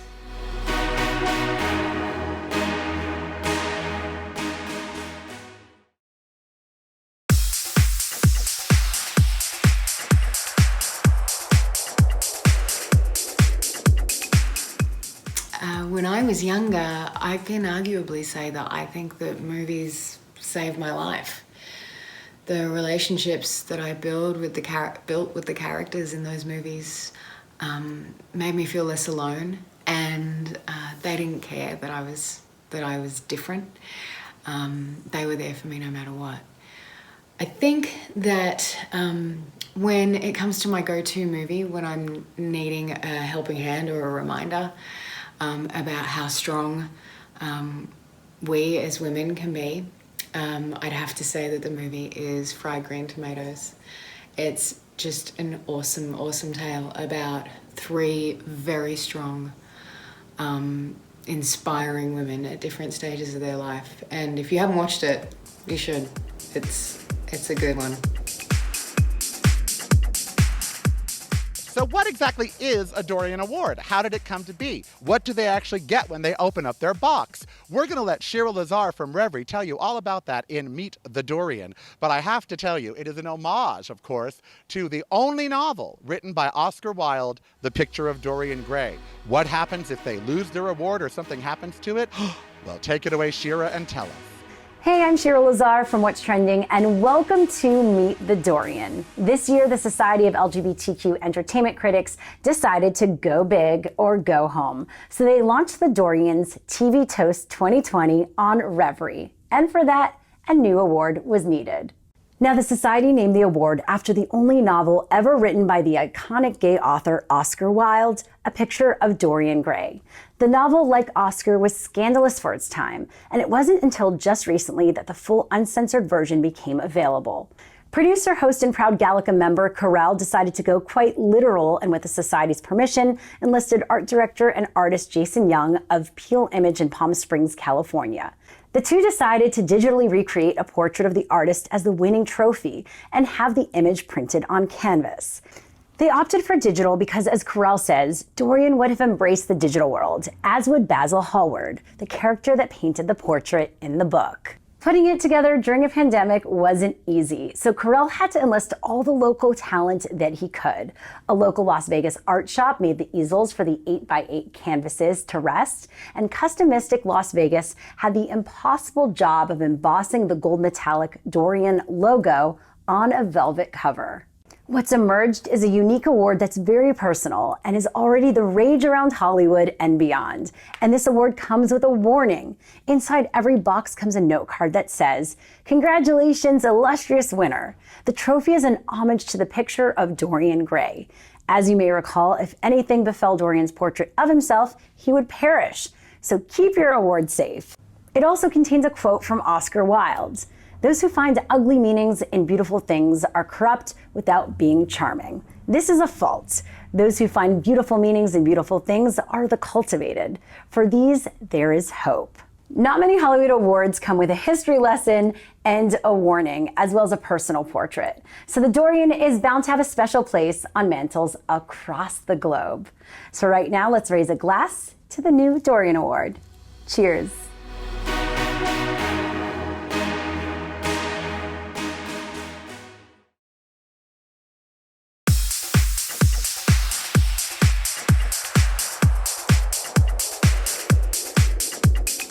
I think my favorite feel-good movie would have to be Jurassic Park. And I know you're thinking, feel-good, dinosaurs eating people, make it make sense. I promise, it's the artistry, it's the effects, everything that they used to make that masterpiece in 1993. For me, it's why I go to the movies. I want to see that movie magic. Going to the movies should be a well-rounded experience, and for me, that's what Jurassic Park does. It makes it so much more than a science fiction adventure movie, but it's purely a classic now. Like, you know, my favorite scene would be after the raptors and T-Rex are fighting, when that huge banner comes down over the roaring T-Rex that says, "When dinosaurs rule the earth." Iconic. And so is Jeff Goldblum and Laura Dern, but we all knew that. Welcome to my Vegas, and if you come, you should make it yours too. We are in Red Rock National Park, from Bridge Mountain, which is right behind me, whose red stripe, by the way, used to be sediment on the ocean floor. That's right, this all used to be underwater at one point, to Mount Wilson right over there. I and my little girl Ember have been in every nook and cranny. It's a great place to look at the stars. And speaking of stars, look at the stars we've had so far, and we have got so much more to go, including a special song from award-winning vocalist Morgan Mallory. Now, these next two categories may be all too familiar to so many of you. During the pandemic, many of us have had to get up, put on our best Zoom face, and then act like it was all okay, even when we felt it wasn't going to be. We have all been best actors and best actresses this year. However, these 10 gave us characters that transcended the current events and delivered stunning performances in demanding roles. I adore our first presenter in everything she does, and my cocktail of choice for the show proves one of her projects really had a lasting effect on me. She's been a strong presence on screen since her debut in Little Darlings. Remember that with Tatum O'Neal and Christy McNichol? Oh my God, Christy McNichol. She was in the Oscar-winning Amadeus, more recently delighted as Emily Dickinson and Terrence Davies, A Quiet Passion, and of course as Miranda in those Sex and the City movies. Look for her in the TV reboot coming soon. And I personally think she would have made a great governor of New York, and there would have been far less grabbing going on. Please welcome Hollywood heavyweight, wonderful wife and mom, Cynthia Nixon. I'm here to present the Best Film Performance Actress. This year, the Dorians have nominated 5 extraordinary actresses who took us everywhere, from a recording studio in the blues era to the deserts of Nevada. From a dark nightclub with predators in the wings, to Fort Worth, Texas, and pageant dreams, to a road trip to make one of the hardest of decisions. Each performance showed us a new face of the human condition and allowed 5 powerful leading ladies to shine. The nominees for Best Film Performance Actress are Carey Mulligan, Promising Young Woman; Frances McDormand, Nomadland; Nicole Benhari, Miss Juneteenth; Sydney Flanagan, Never, Rarely, Sometimes, Always; Viola Davis, Ma Rainey's Black Bottom. And the winner of this year's Dorian is Carey Mulligan, Promising Young Woman.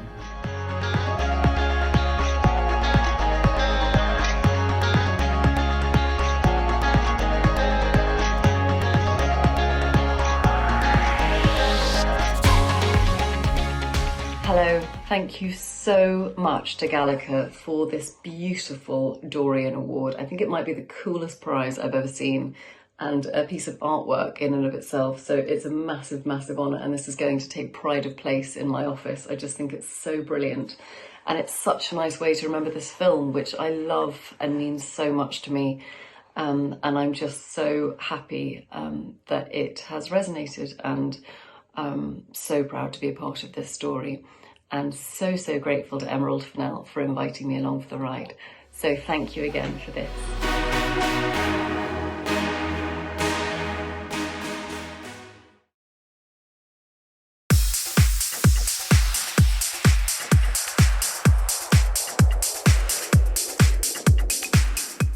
Hi, I'm Laura Rivas, co-creator, writer, and director of the hit comedy Tiny Laughs on Reverie TV. And during this pandemic, it's been essential to watch comedies to uplift my spirit and to inspire me to continue to write great stories. And some of the movies that I've been watching are Bridesmaids, Bruce Almighty, and of course this hit trilogy, Back to the Future. Another great essential movie for me that really inspires me to continue and push through to keep on telling great stories is by Charlie Chaplin, The Great Dictator. Our next presenter won an Emmy a couple of years ago for Netflix's When They See Us, playing one of the true-life young black men wrongly convicted, thanks in part to Donald J. Trump, in the notorious Central Park 5 case. But Jerome will always have a chunk of our hearts for his unflinching turn as Kevin, a closeted and bullied high school kid in the Oscar-nominated middle portion of Moonlight. He and co-star Ashton Sanders actually won the MTV Award for Best Kiss. Another fun fact, his latest movie, Concrete Cowboys, with the likes of Idris Elba and Lorraine Toussaint, just debuted on Netflix to great acclaim. He has a brilliant future already built on a solid past. Please welcome Jerome to hand out the Dorian for Best Film Performance Actor. Thank you, Karel. It is my honor indeed to be presenting the Dorian Award in the category of Best Film Performance Actor. Yes, I've had a lucky start in movies and televisions, and of course, doing Moonlight will always stay in my heart. But honestly, I hope to have just half the career of each of the fine, supremely talented gentlemen that the Society of LGBTQ Entertainment Critics has singled out. The Dorian nominees for Best Film Performance Actor gave us a powerful glimpse into the lives of 5 very different men, and somehow allowed us to walk in the character's shoes in a way, with a better grasp on what makes up the human experience. Watching these actors makes me want to be a better actor. And watching their unforgettable work here makes us all better people for it. The nominees are the legendary Anthony Hopkins in The Father, Chadwick Boseman, taken from the world way too soon for Ma Rainey's Black Bottom, the iconic Delroy Lindo for The Five Bloods, the powerful Riz Ahmed for Sound of Metal, and Stephen Ewan, so affecting in Minari. I can't believe the Society of LGBTQ Critics had to choose just one from this list, but this year we raise a glass to the late Chadwick Boseman for Ma Rainey's Black Bottom. Accepting on behalf of the late Mr. Boseman is his Ma Rainey's Black Bottom co-star Coleman Domingo. Congratulations to Chadwick's family. His legacy will live on forever in his exemplary work.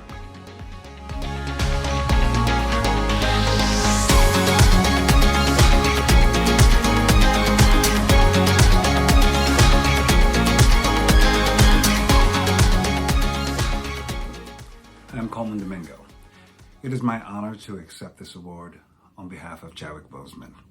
Chadwick Boseman was such an incredible human, scholar, humanitarian, and a really wonderful actor. He had a great sense of humor, a great sense of style, and he loved all human beings, truly. We worked side by side together with so much love and grace and interrogation, creating complex roles about the African American experience and about being people who are marginalized in society and trying to stand up and have a strong voice, fighting for representation. That is Chadwick Boseman's legacy, and I think that this award is, he's a perfect recipient for it. Thank you so very much. I appreciate you. Bye-bye, take care.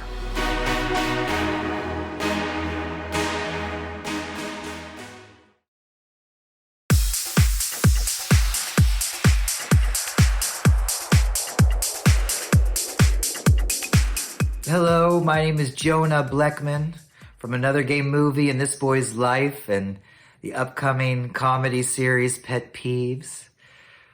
Movies matter to me. They have expanded my mind. They've let me feel things that I've never really thought I would feel or would ever put myself in that position to feel. They are definitely something to break boundaries with. And I think of one of the most incredible film experiences I had.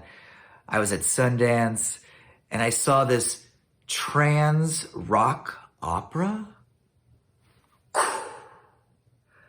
John Cameron Mitchell, you showed me how rich and full and human and funny and sad and real a trans character could be. And it inspired me so much that I had to play that. Thank you for helping me with my equity card and getting to be that Hedwig and the Angry Inch.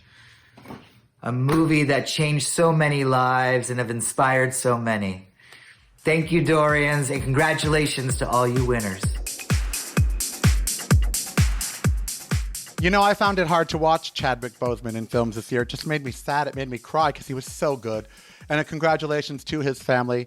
I know it gets said a lot, but he was just taken way too soon. He was carving a path even deeper and stronger and better for African-American actors in Hollywood, and he will be missed. Speaking of trailblazing, the next award is voted on by the board of directors of Gallica to honor a trailblazer in film. Oddly enough, that's why it's called the Trailblazer Award. Triple threat filmmaker Isabel Sandoval's first 2 minuscule budget films were given special play on the Criterion Channel this month. They're hailing her as a fresh-faced auteur. And her latest film, Lingua Franca, no, I'm not swearing at you, which she also directed, wrote, and stars in, got her a deal with the legendary Hollywood agency CNA, which won't even take my calls.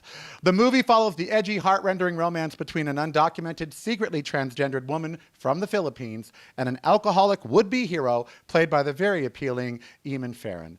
Of course, Sandoval's long been on the Gallica members' radar. Here, in a very cozy little Zoom chat, Gallica board member Jazz Tankay congrats the auteur on a very special award from our smitten group. And I'm going to have a drink every time I say auteur. How about that? How about do a quarter game every time I say auteur? Take it away.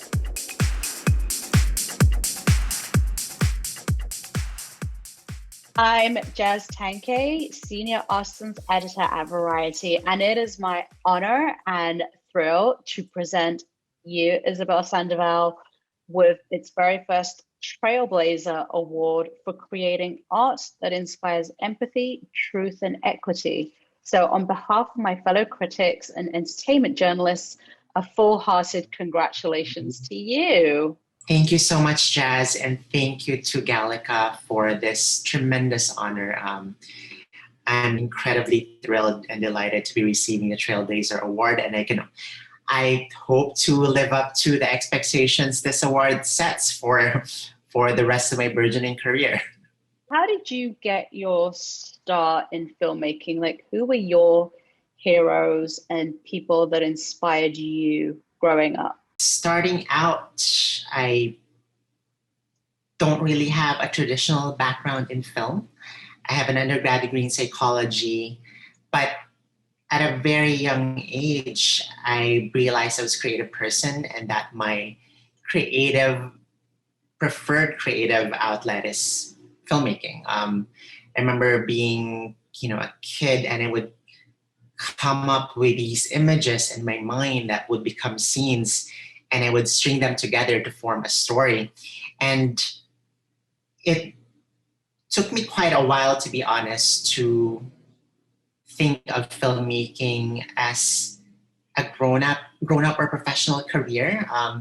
Being Filipino and having migrated here to the US, our parents tend to expect us to go for traditional careers like becoming a lawyer or becoming a doctor. But because my mom raised me by herself, and from the start, she was always supportive of the paths that I wanted to take for myself, it really empowered me to ultimately pursue filmmaking.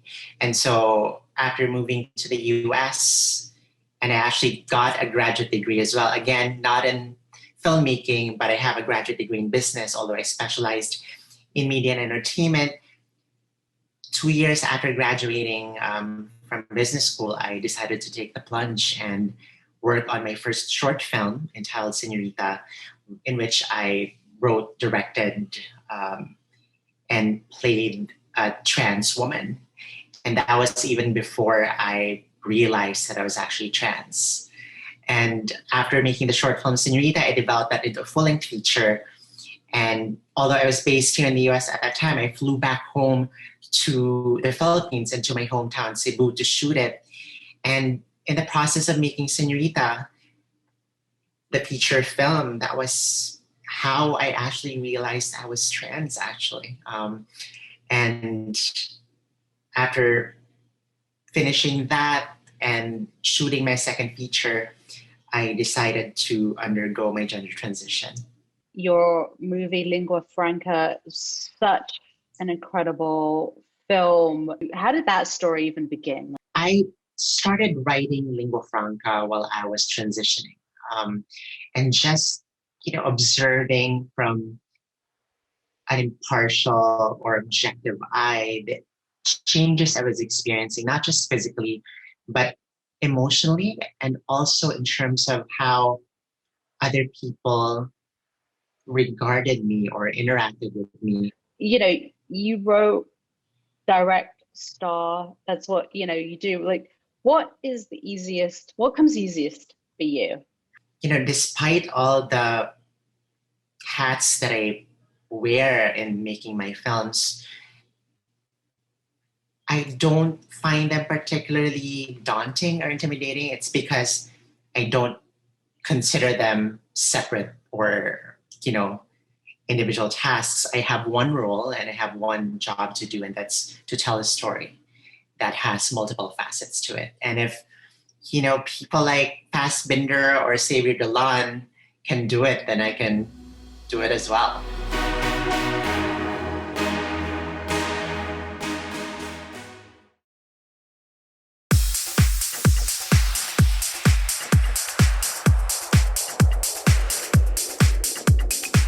Hello, I'm Frank J. Villa, and the film that has made the biggest impact on me, the one that I watch over and over again, it seems numerous times a year, and I get something out of all the time, is Robert Altman's Nashville.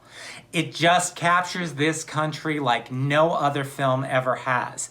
And it leaves you terrified and giddy and hopeful. It's the most cathartic, sublime cinematic experience, especially on the big screen.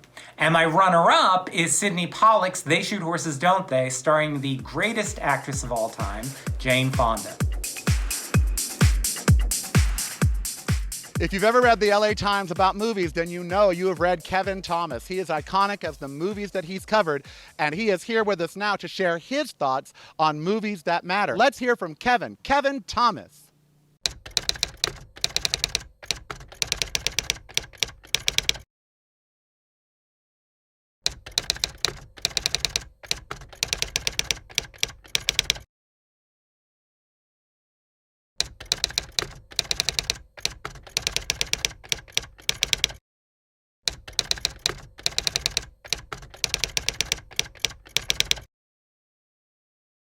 And Sympathy was the first time I ever felt I saw myself on the screen.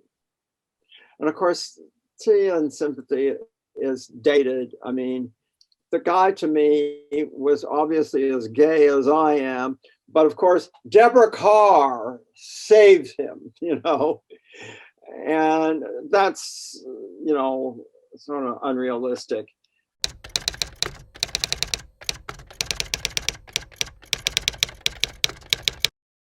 So I would say that in a certain sense, it was groundbreaking. It was just an extremely fine film, beautifully realized and tremendous performances and so on. Yeah, I thought it was a wonderful picture.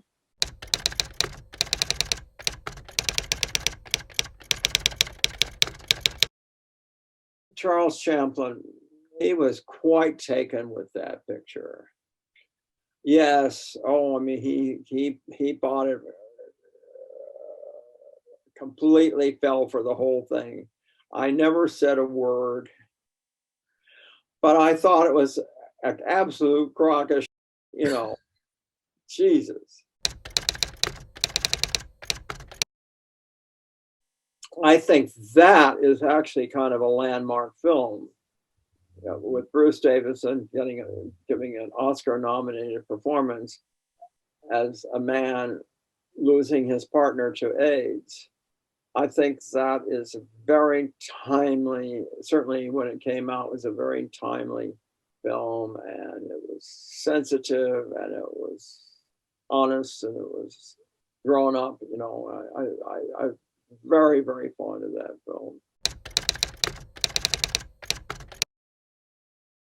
Yes, that was, I reviewed that and I loved it, you know. That was groundbreaking and had tremendous amount of spirit. And I think you had a sense of community with these people, you know, that they were reinforcing each other as well as maybe competing at another level.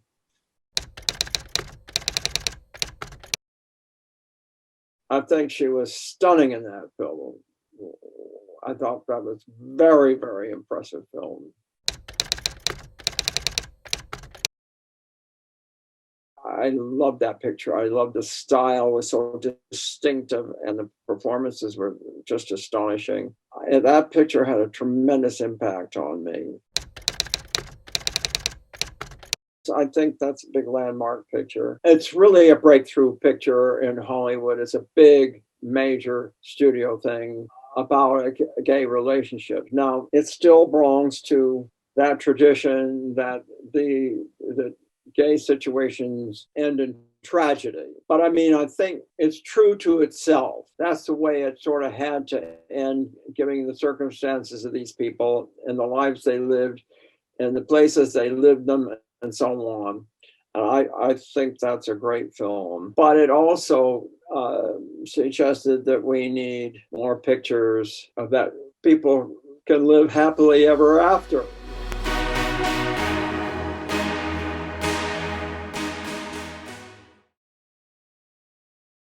You know, every time I'm out here feeling troubled or feeling sad, I think these mountains don't really care, you know? I mean, they're millions of years old, and honey, they've seen it all. They are, in fact, timeless. They persist and carry on, like our next award, the Timeless Award. Each year, the Gallica members pick an entertainer that has a timeless quality, you know, that air about them, a quality in their work and their life. They transcend current trends, and they build a body of work for the ages. That's why it's an honor this year to give it to an actor who has been honing his craft in film and television and stage and anywhere he could, even Instagram. His spirit is infectious, his talents are formidable, and he is finally getting all the acclaim and work he so deserves. Now, whether it's a favorite on Ryan Murphy's American Horror Story, or the new sitcom Call Me Kat, whether he's in huge films like The United States versus Billie Holiday, or making us laugh as Beverly Leslie on Will and Grace, and of course, who could forget him opposite Beth Grant's sissy as Brother Boy in the stage and film version of the Del Shores classic, Sordid Lives. Leslie Jordan has now made us all fellow hunker-downers and is even releasing an album. Here is Beth Grant, who was just named one of the top working character actors of our time, Cheyenne Jackson from Call Me Kat and the Ryan Murphy Infrastructure, as well as iconic award-winning director Lee Daniels, as we all pay tribute to the one, the only, Leslie Jordan, ladies and gentlemen.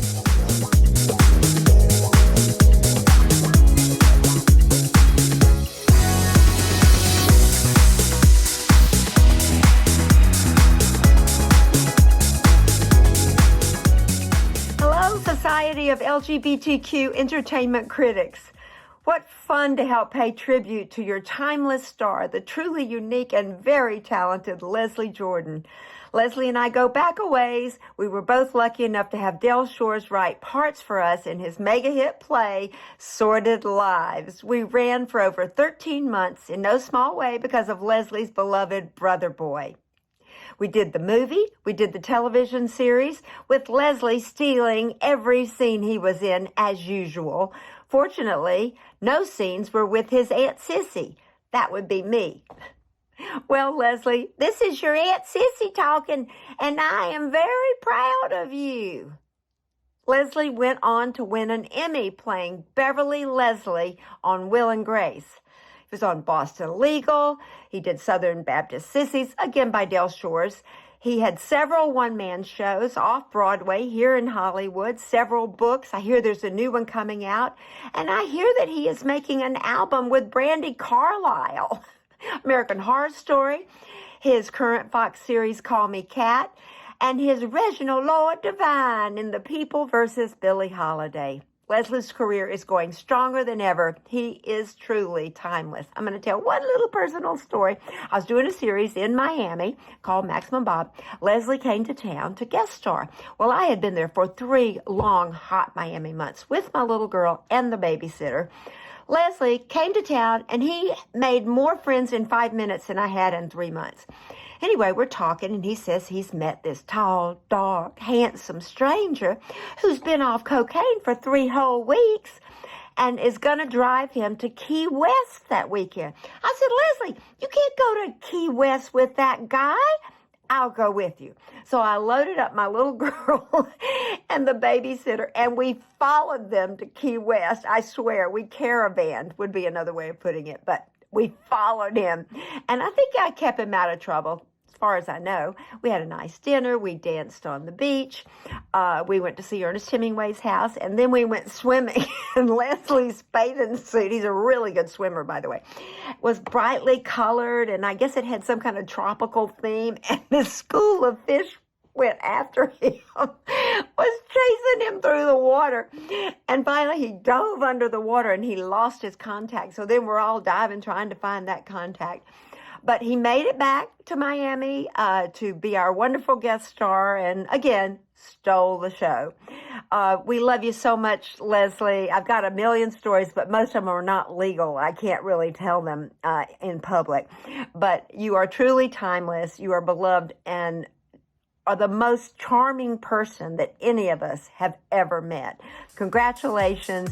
I'm so proud of you, and we can't wait to see what you do next. Well, shit, how y'all doing? Hi, Leslie. It's Cheyenne. I told you this on set once, and I believe it to be true. You're one of the only people that I think 2020 was maybe the best year of your life, and it could not have happened to a more beautiful person. You know how much you mean to me. We've been friends for, I don't know how many years, a dozen maybe. Horror Story and everything in between. But you make me happy when I see you, and you make me happy when I see us together on the call sheet. And you're one of those people that you just make life better when you're around. And I'm so happy that the world caught on.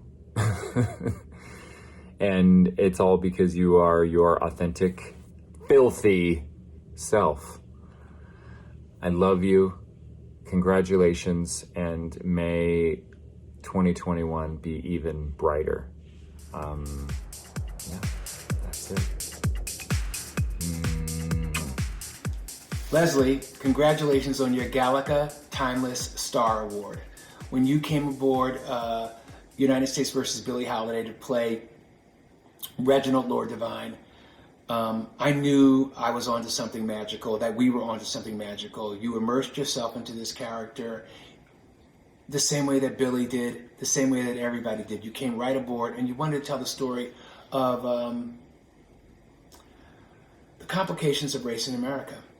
And you did it seamlessly and with humor, which is what we all try to do. So thank you for bearing your soul to me, and thank you for being you. And this is really not just for United States versus Billie Holiday, but for all of your work, Leslie. You are truly deserving of this. Leslie Jordan, it is the other Leslie in your life, Leslie Grossman, wishing you a huge congratulations on this Timeless Star Award from Gallica, which is so well deserved. And what I love is, at a time when our world is as divided as it's ever been, there is one thing that everybody can agree on, and that is their love for Leslie Jordan. You've done it all. Book, television, movies, social media, an album. I mean, you are the king of all of it, and it is such a joy to watch. You are a shining star. You always have been, and I'm glad the rest of the world has caught on to it. I have had so much fun getting to work with you, see the magic up close and personal, and I'm excited to see what you do in the future, because we know you're just getting started. Congrats. I love you. Mwah.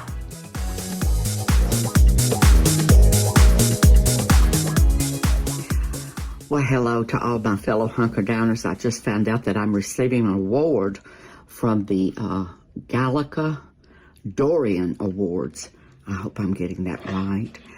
It's a society of LGBTQ critics, and I'm getting the Timeless Award, and I'm just so honored. You know, I love movies. I always have. When I was 4 years old, my mother took me to my first movie. It was 1954, and it was Sean O'Connery and Darby O'Gill and the Little People. And she said that she was worried I wouldn't sit still. She thought we'd have to probably leave early. For 2 hours, she said, I sat there staring at the screen, and I didn't move a muscle. And she said, and I on the way home, I stood up in the back seat, because, you know, back then we didn't have seat belts for kids. This was the 50s. Just threw them in the back and hoped for the best. But she said that I was in the back seat, and she heard me standing there singing real softly, my dear, my darling one, your eyes are sparkling as the sun. I knew all the words to the theme song for Darby O'Gill and the Little People, and I still do at 65. Thank you for the Gallica Dorian Film Award that you've bestowed upon me. I will treasure it.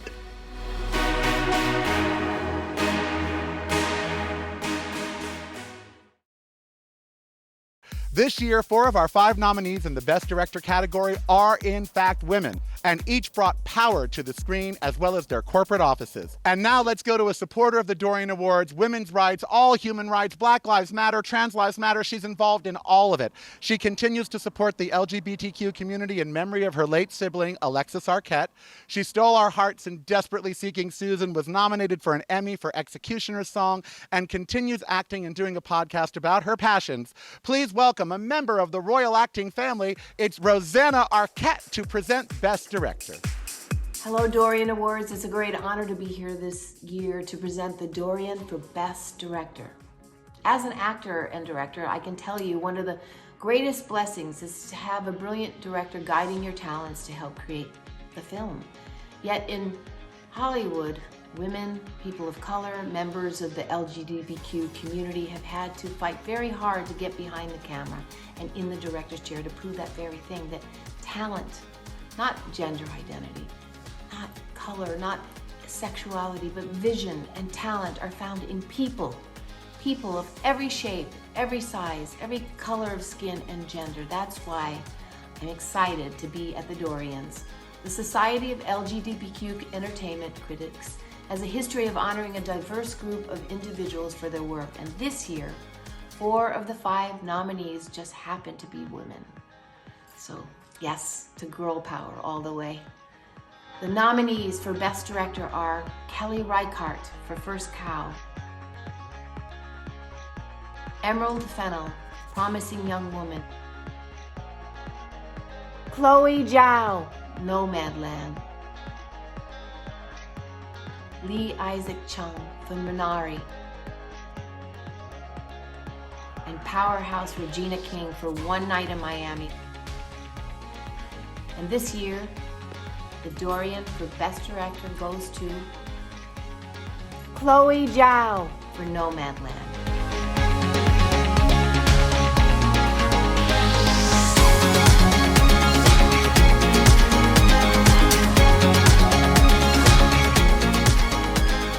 Thank you, Galeka, so much for this really beautiful award. This is so thoughtful.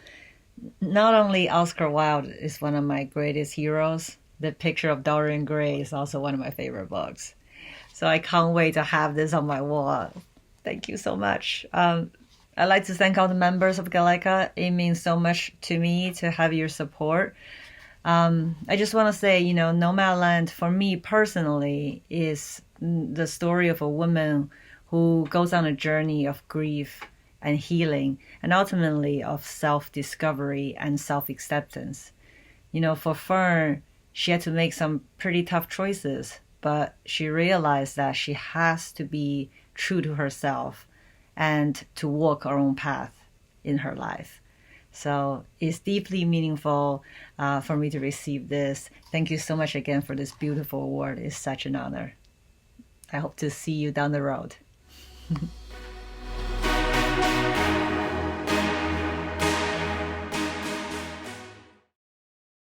Movies are an escape. It's what they do. They let us look into the light and let us imagine something different, something better. They let us see ourselves in another way, a new way, or others. And movies have inspired many a song.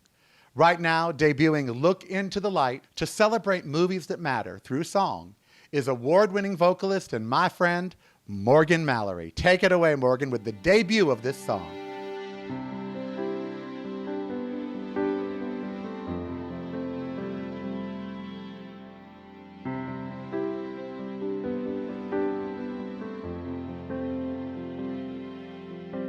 If darkness is all that you can see, I know a place for you and me,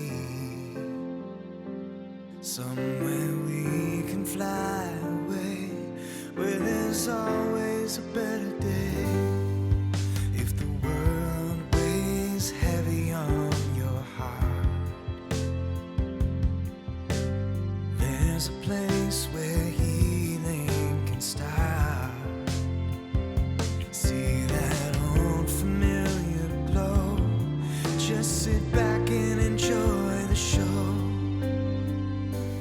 Just look into the light, new worlds can be seen. Look into the light, they're filling the screen. Look into the light, love and laughter abound.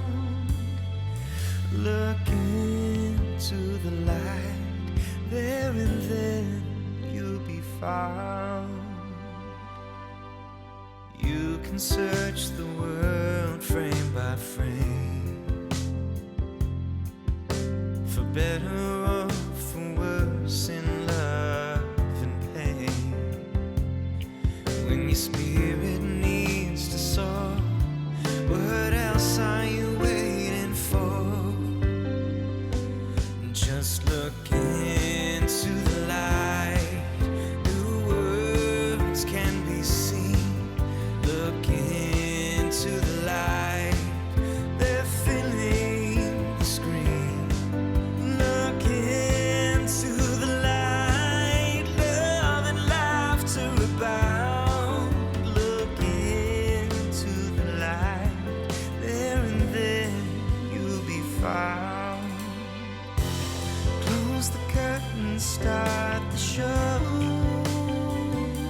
into the light, new worlds can be seen. Look into the light, they're filling the screen. Look into the light, love and laughter abound. Look into the light, there and then you'll be found.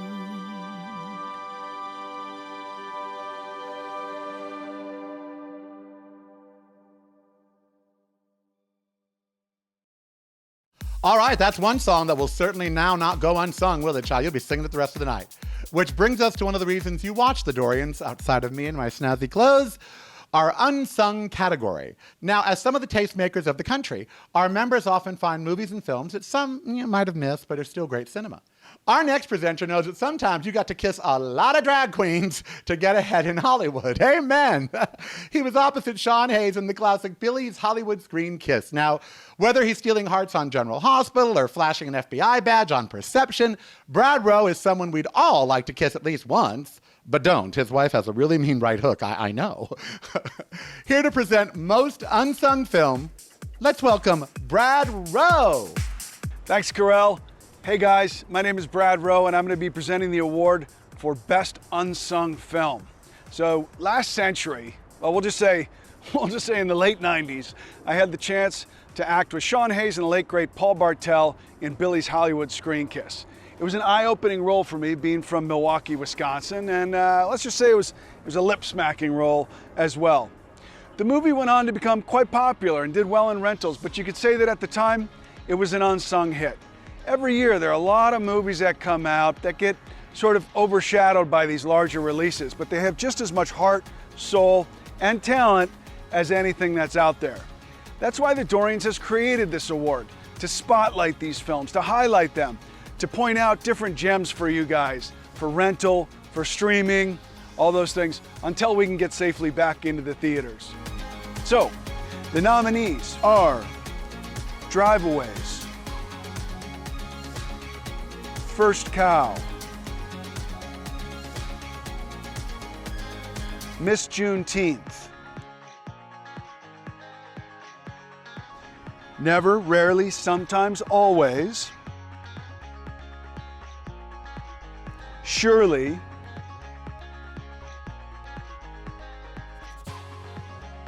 The Assistant, and The 40-Year-Old Version. And the Dorian Award goes to The 40-Year-Old Version.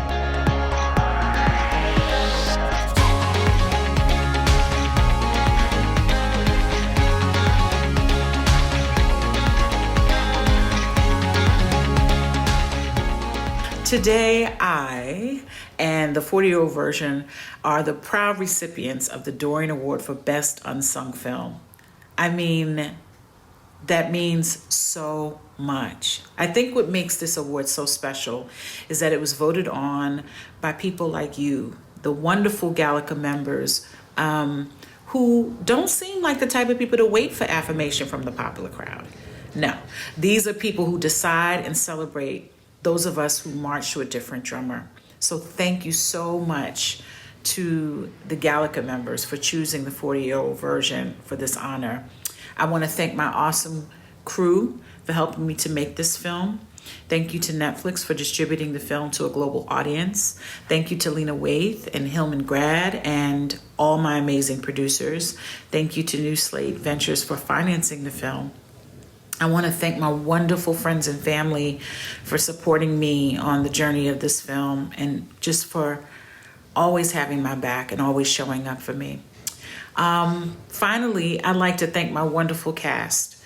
I dedicate this award to you, Peter, Aswin, Reed, Huskiri, TJ, Imani, Antonio, Jacob, and all the many lovely souls at the heart of the cast.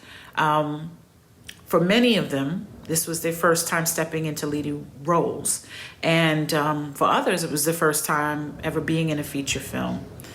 While some of them, some of this cast may have previously been considered unsung, Thanks to this kind of acknowledgement and spotlight from the Dorian Awards, these lovely and talented artists get to shine a little bit brighter. So thank you again for the Best Unsung Award for the 40-year-old version.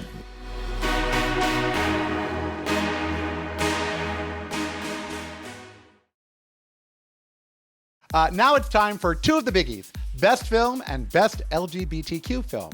Danielle Zalopany is an actress that will be winning awards very, very soon if she keeps up with performances like the upcoming film Waikiki. Now, she's been on Hawaii Five-0 and Magnum P.I. because, of course, she really is Kama'aina. Here for the Best Film, let's say a big aloha to Danielle Zalopany, ladies and gentlemen. Thank you so much to everyone in Gallica. So, I was born and raised in Kaneohe, which is a city on the island of Oahu, which is part of the state of Hawaii. And while Hawaii can be thought of as paradise, it's not all gorgeous sunsets and tropical beaches. We too have experienced all the issues that the world has been dealing with lately, which is why it's a pleasure to take a break and honor some of the films and performances that have helped us through these strange and trying times. The beauty and the messages of these films, they transcend it all.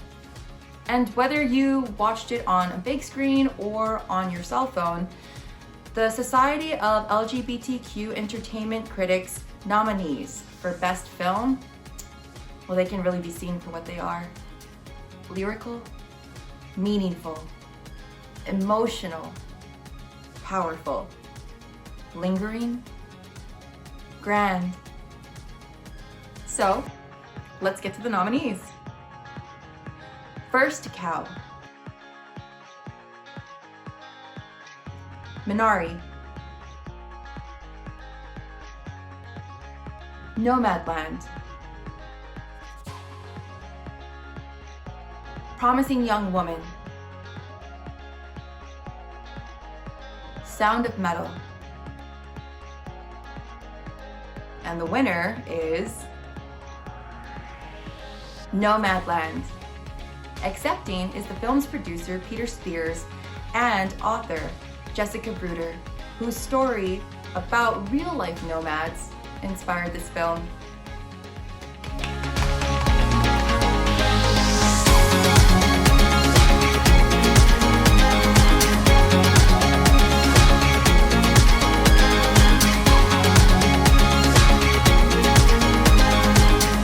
Hey, I'm Peter Spears, producer of Nomadland, and I wanted to say thank you so much for this incredible award. Having won Best Picture, Best Director, and Most Visually Striking Film this year from the Dorian Awards is an incredible honor. I'm a two-time Dorian Award honoree. My first film, Call Me By Your Name, and now again for Nomadland. I'm blown away, and I was just thinking how incredibly cool it is that there is this society of LGBTQ entertainment critics, and how important it is to have that queer voice in our film critic universe, but also thinking about the word queer and all the different meanings of that, and how beyond just sexuality, it has to do with what's eccentric and unconventional and differing in some way from what is the usual or the norm. And that is so much what Nomadland is about. And certainly what all of us who came to make the movie, all the hearts and hands that came together to make this film, were drawn to in the story of Fern and all the nomads who we had the honor to live side by side with for 5 months. Oscar Wilde said, "To live is the rarest thing in the world. Most people exist. That is all." So thank you, really thank you for honoring a movie that celebrates what it is to live, and hope to see you guys again next year in a more normal setting. But until then, this is really beautiful. Thank you so very much for this honor. Thank you, Gallica.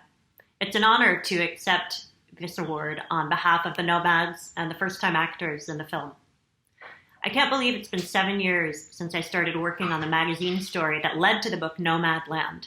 7 years since I walked up to Linda May in the desert and asked her if I could pet her dog. That experience led to a wild ride, chronicled first in a magazine, then in the book, and now in this film. And for everyone who's been involved, it has been one hell of a journey. So thank you for sharing it with us.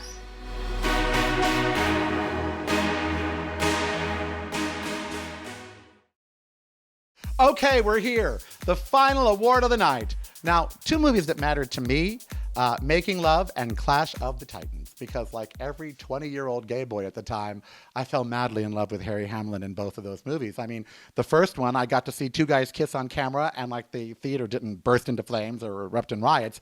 And the second one, well, it was Harry Hamlin basically in a skirt through the whole thing. So who doesn't love that, shirtless? Now, he has gone on to countless TV and movie roles, but for me, he will always be a demigod, honey. Please welcome Harry Hamlin to present the Best LGBTQ Film at the Dorians Film Toast 2021. I'm really flattered to hear you say how much Making Love meant to you. And I also have to say that since that movie came out, not a week has gone by in my life that people haven't come up to me, wherever I am, to tell me how much that movie changed their lives, how much it meant to them. How often does an actor get to make a film that affects so many people? So I'm deeply honored to have made this film. But since then, a lot has changed in the LGBT community, and a lot has changed in Hollywood in terms of LGBTQ storylines. A lot has changed since my Bart McGuire met Michael Onken's Zach Elliott on the set of Making Love. But that's exactly what the Dorian nominees are trying to exemplify with their films tonight. Well, I also have to say that I'm flattered that a lot of people in the LGBT communities liked the movie I made before Making Love, which was Clash of the Titans, a movie which not the same exact storyline, but perhaps the fact that I was wearing a loincloth through most of the movie could have something to do with the reason they still like it. I don't know if I'm just saying. Anyway, tonight's nominees are still fighting the good fight. They are definitely trying to tackle the Olympian-sized task of exploring the human condition while showing that love, compassion, empathy, and a good dose of wit are the true equalizers.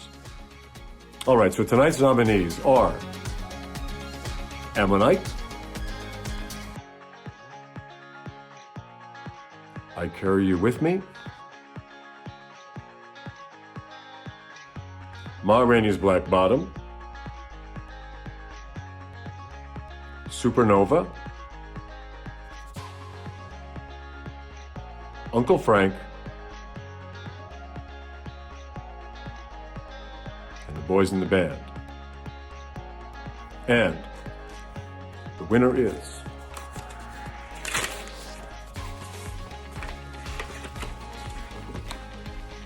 Ma Rainey's Black Bottom.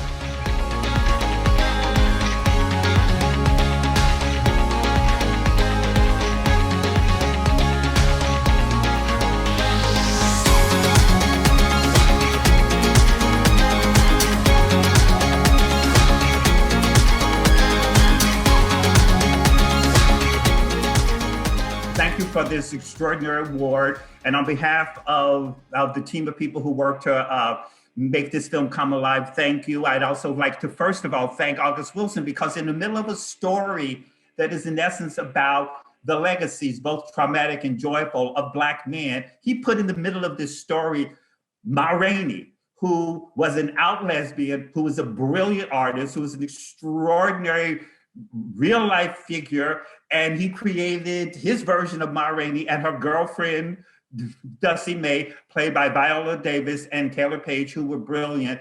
And the thing that was really interesting in throughout October, November, and December, and particularly, and somewhat continuing into January, I was talking to all these press, and a number of people I was talking to were around the world, and people were going, I never knew about Ma Rainey. I never knew about her music. Because of this, I've been researching her. I now have her music that I listen to all the time. I didn't realize that somebody in 1927, a lesbian, a Black lesbian in the South, could be that outrageous and that bold and that heroic. And that's what movies do. Movies can empower us. I think all art's responsibility is to empower us. Movies can empower us, and they can transform us. And when you see it, it becomes real. Even though you are real, and you know you are living what you are living with and being who you are, when you see it projected large or when you see it projected intimately, it reaffirms your power and your sense of the right to belong where you belong and to do and be and say what you need to say, be and do. So it's extraordinary that as a result of it, this story is going around the world.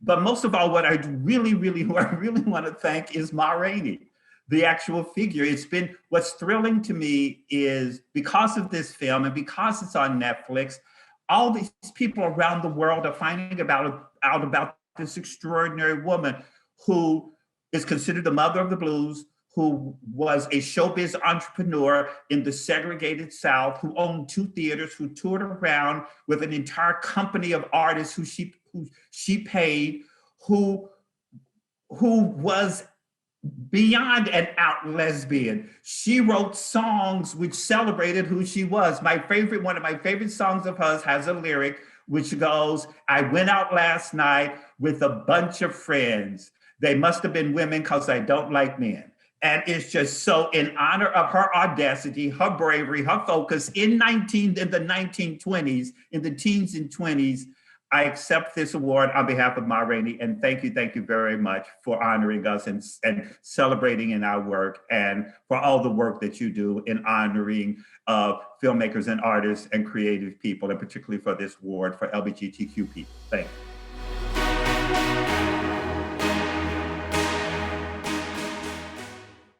We've made it. We're done. We are at the end. The Dorians Film Toast 2021 are a memory, like the Trump presidency, but hopefully a nicer memory for you.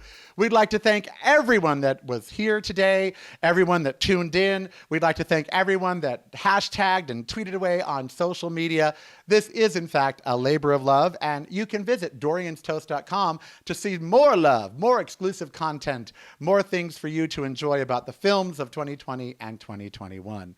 We hope we have helped you get through just a couple hours of 2021 by honoring the films here at the Dorians Film Toast 2021. Thank you for coming and having a fun time with us. We'll see you on the Dorians TV Toast 2021 in September, and look for specials from Gallica throughout the year. And now, let's have a raise a glass and toast to all of our winners and look into that light. Magic can be found. I love you. If darkness is all that you can see, I know a place for you and me, somewhere we can fly away, where there's always a better day. If the world weighs heavy on your heart, there's a place where healing can start. See that old familiar glow, just sit back and enjoy the show. Just look into the light, new worlds can be seen. Look into the light, they're filling the screen. Look into the light, love and laughter abound. Look into the light, there and then you'll be found. You can search the world frame by frame, for better or for worse, in love and pain. When your spirit needs to soar, what else are you waiting for? Just look into the light, new worlds can be seen. Look in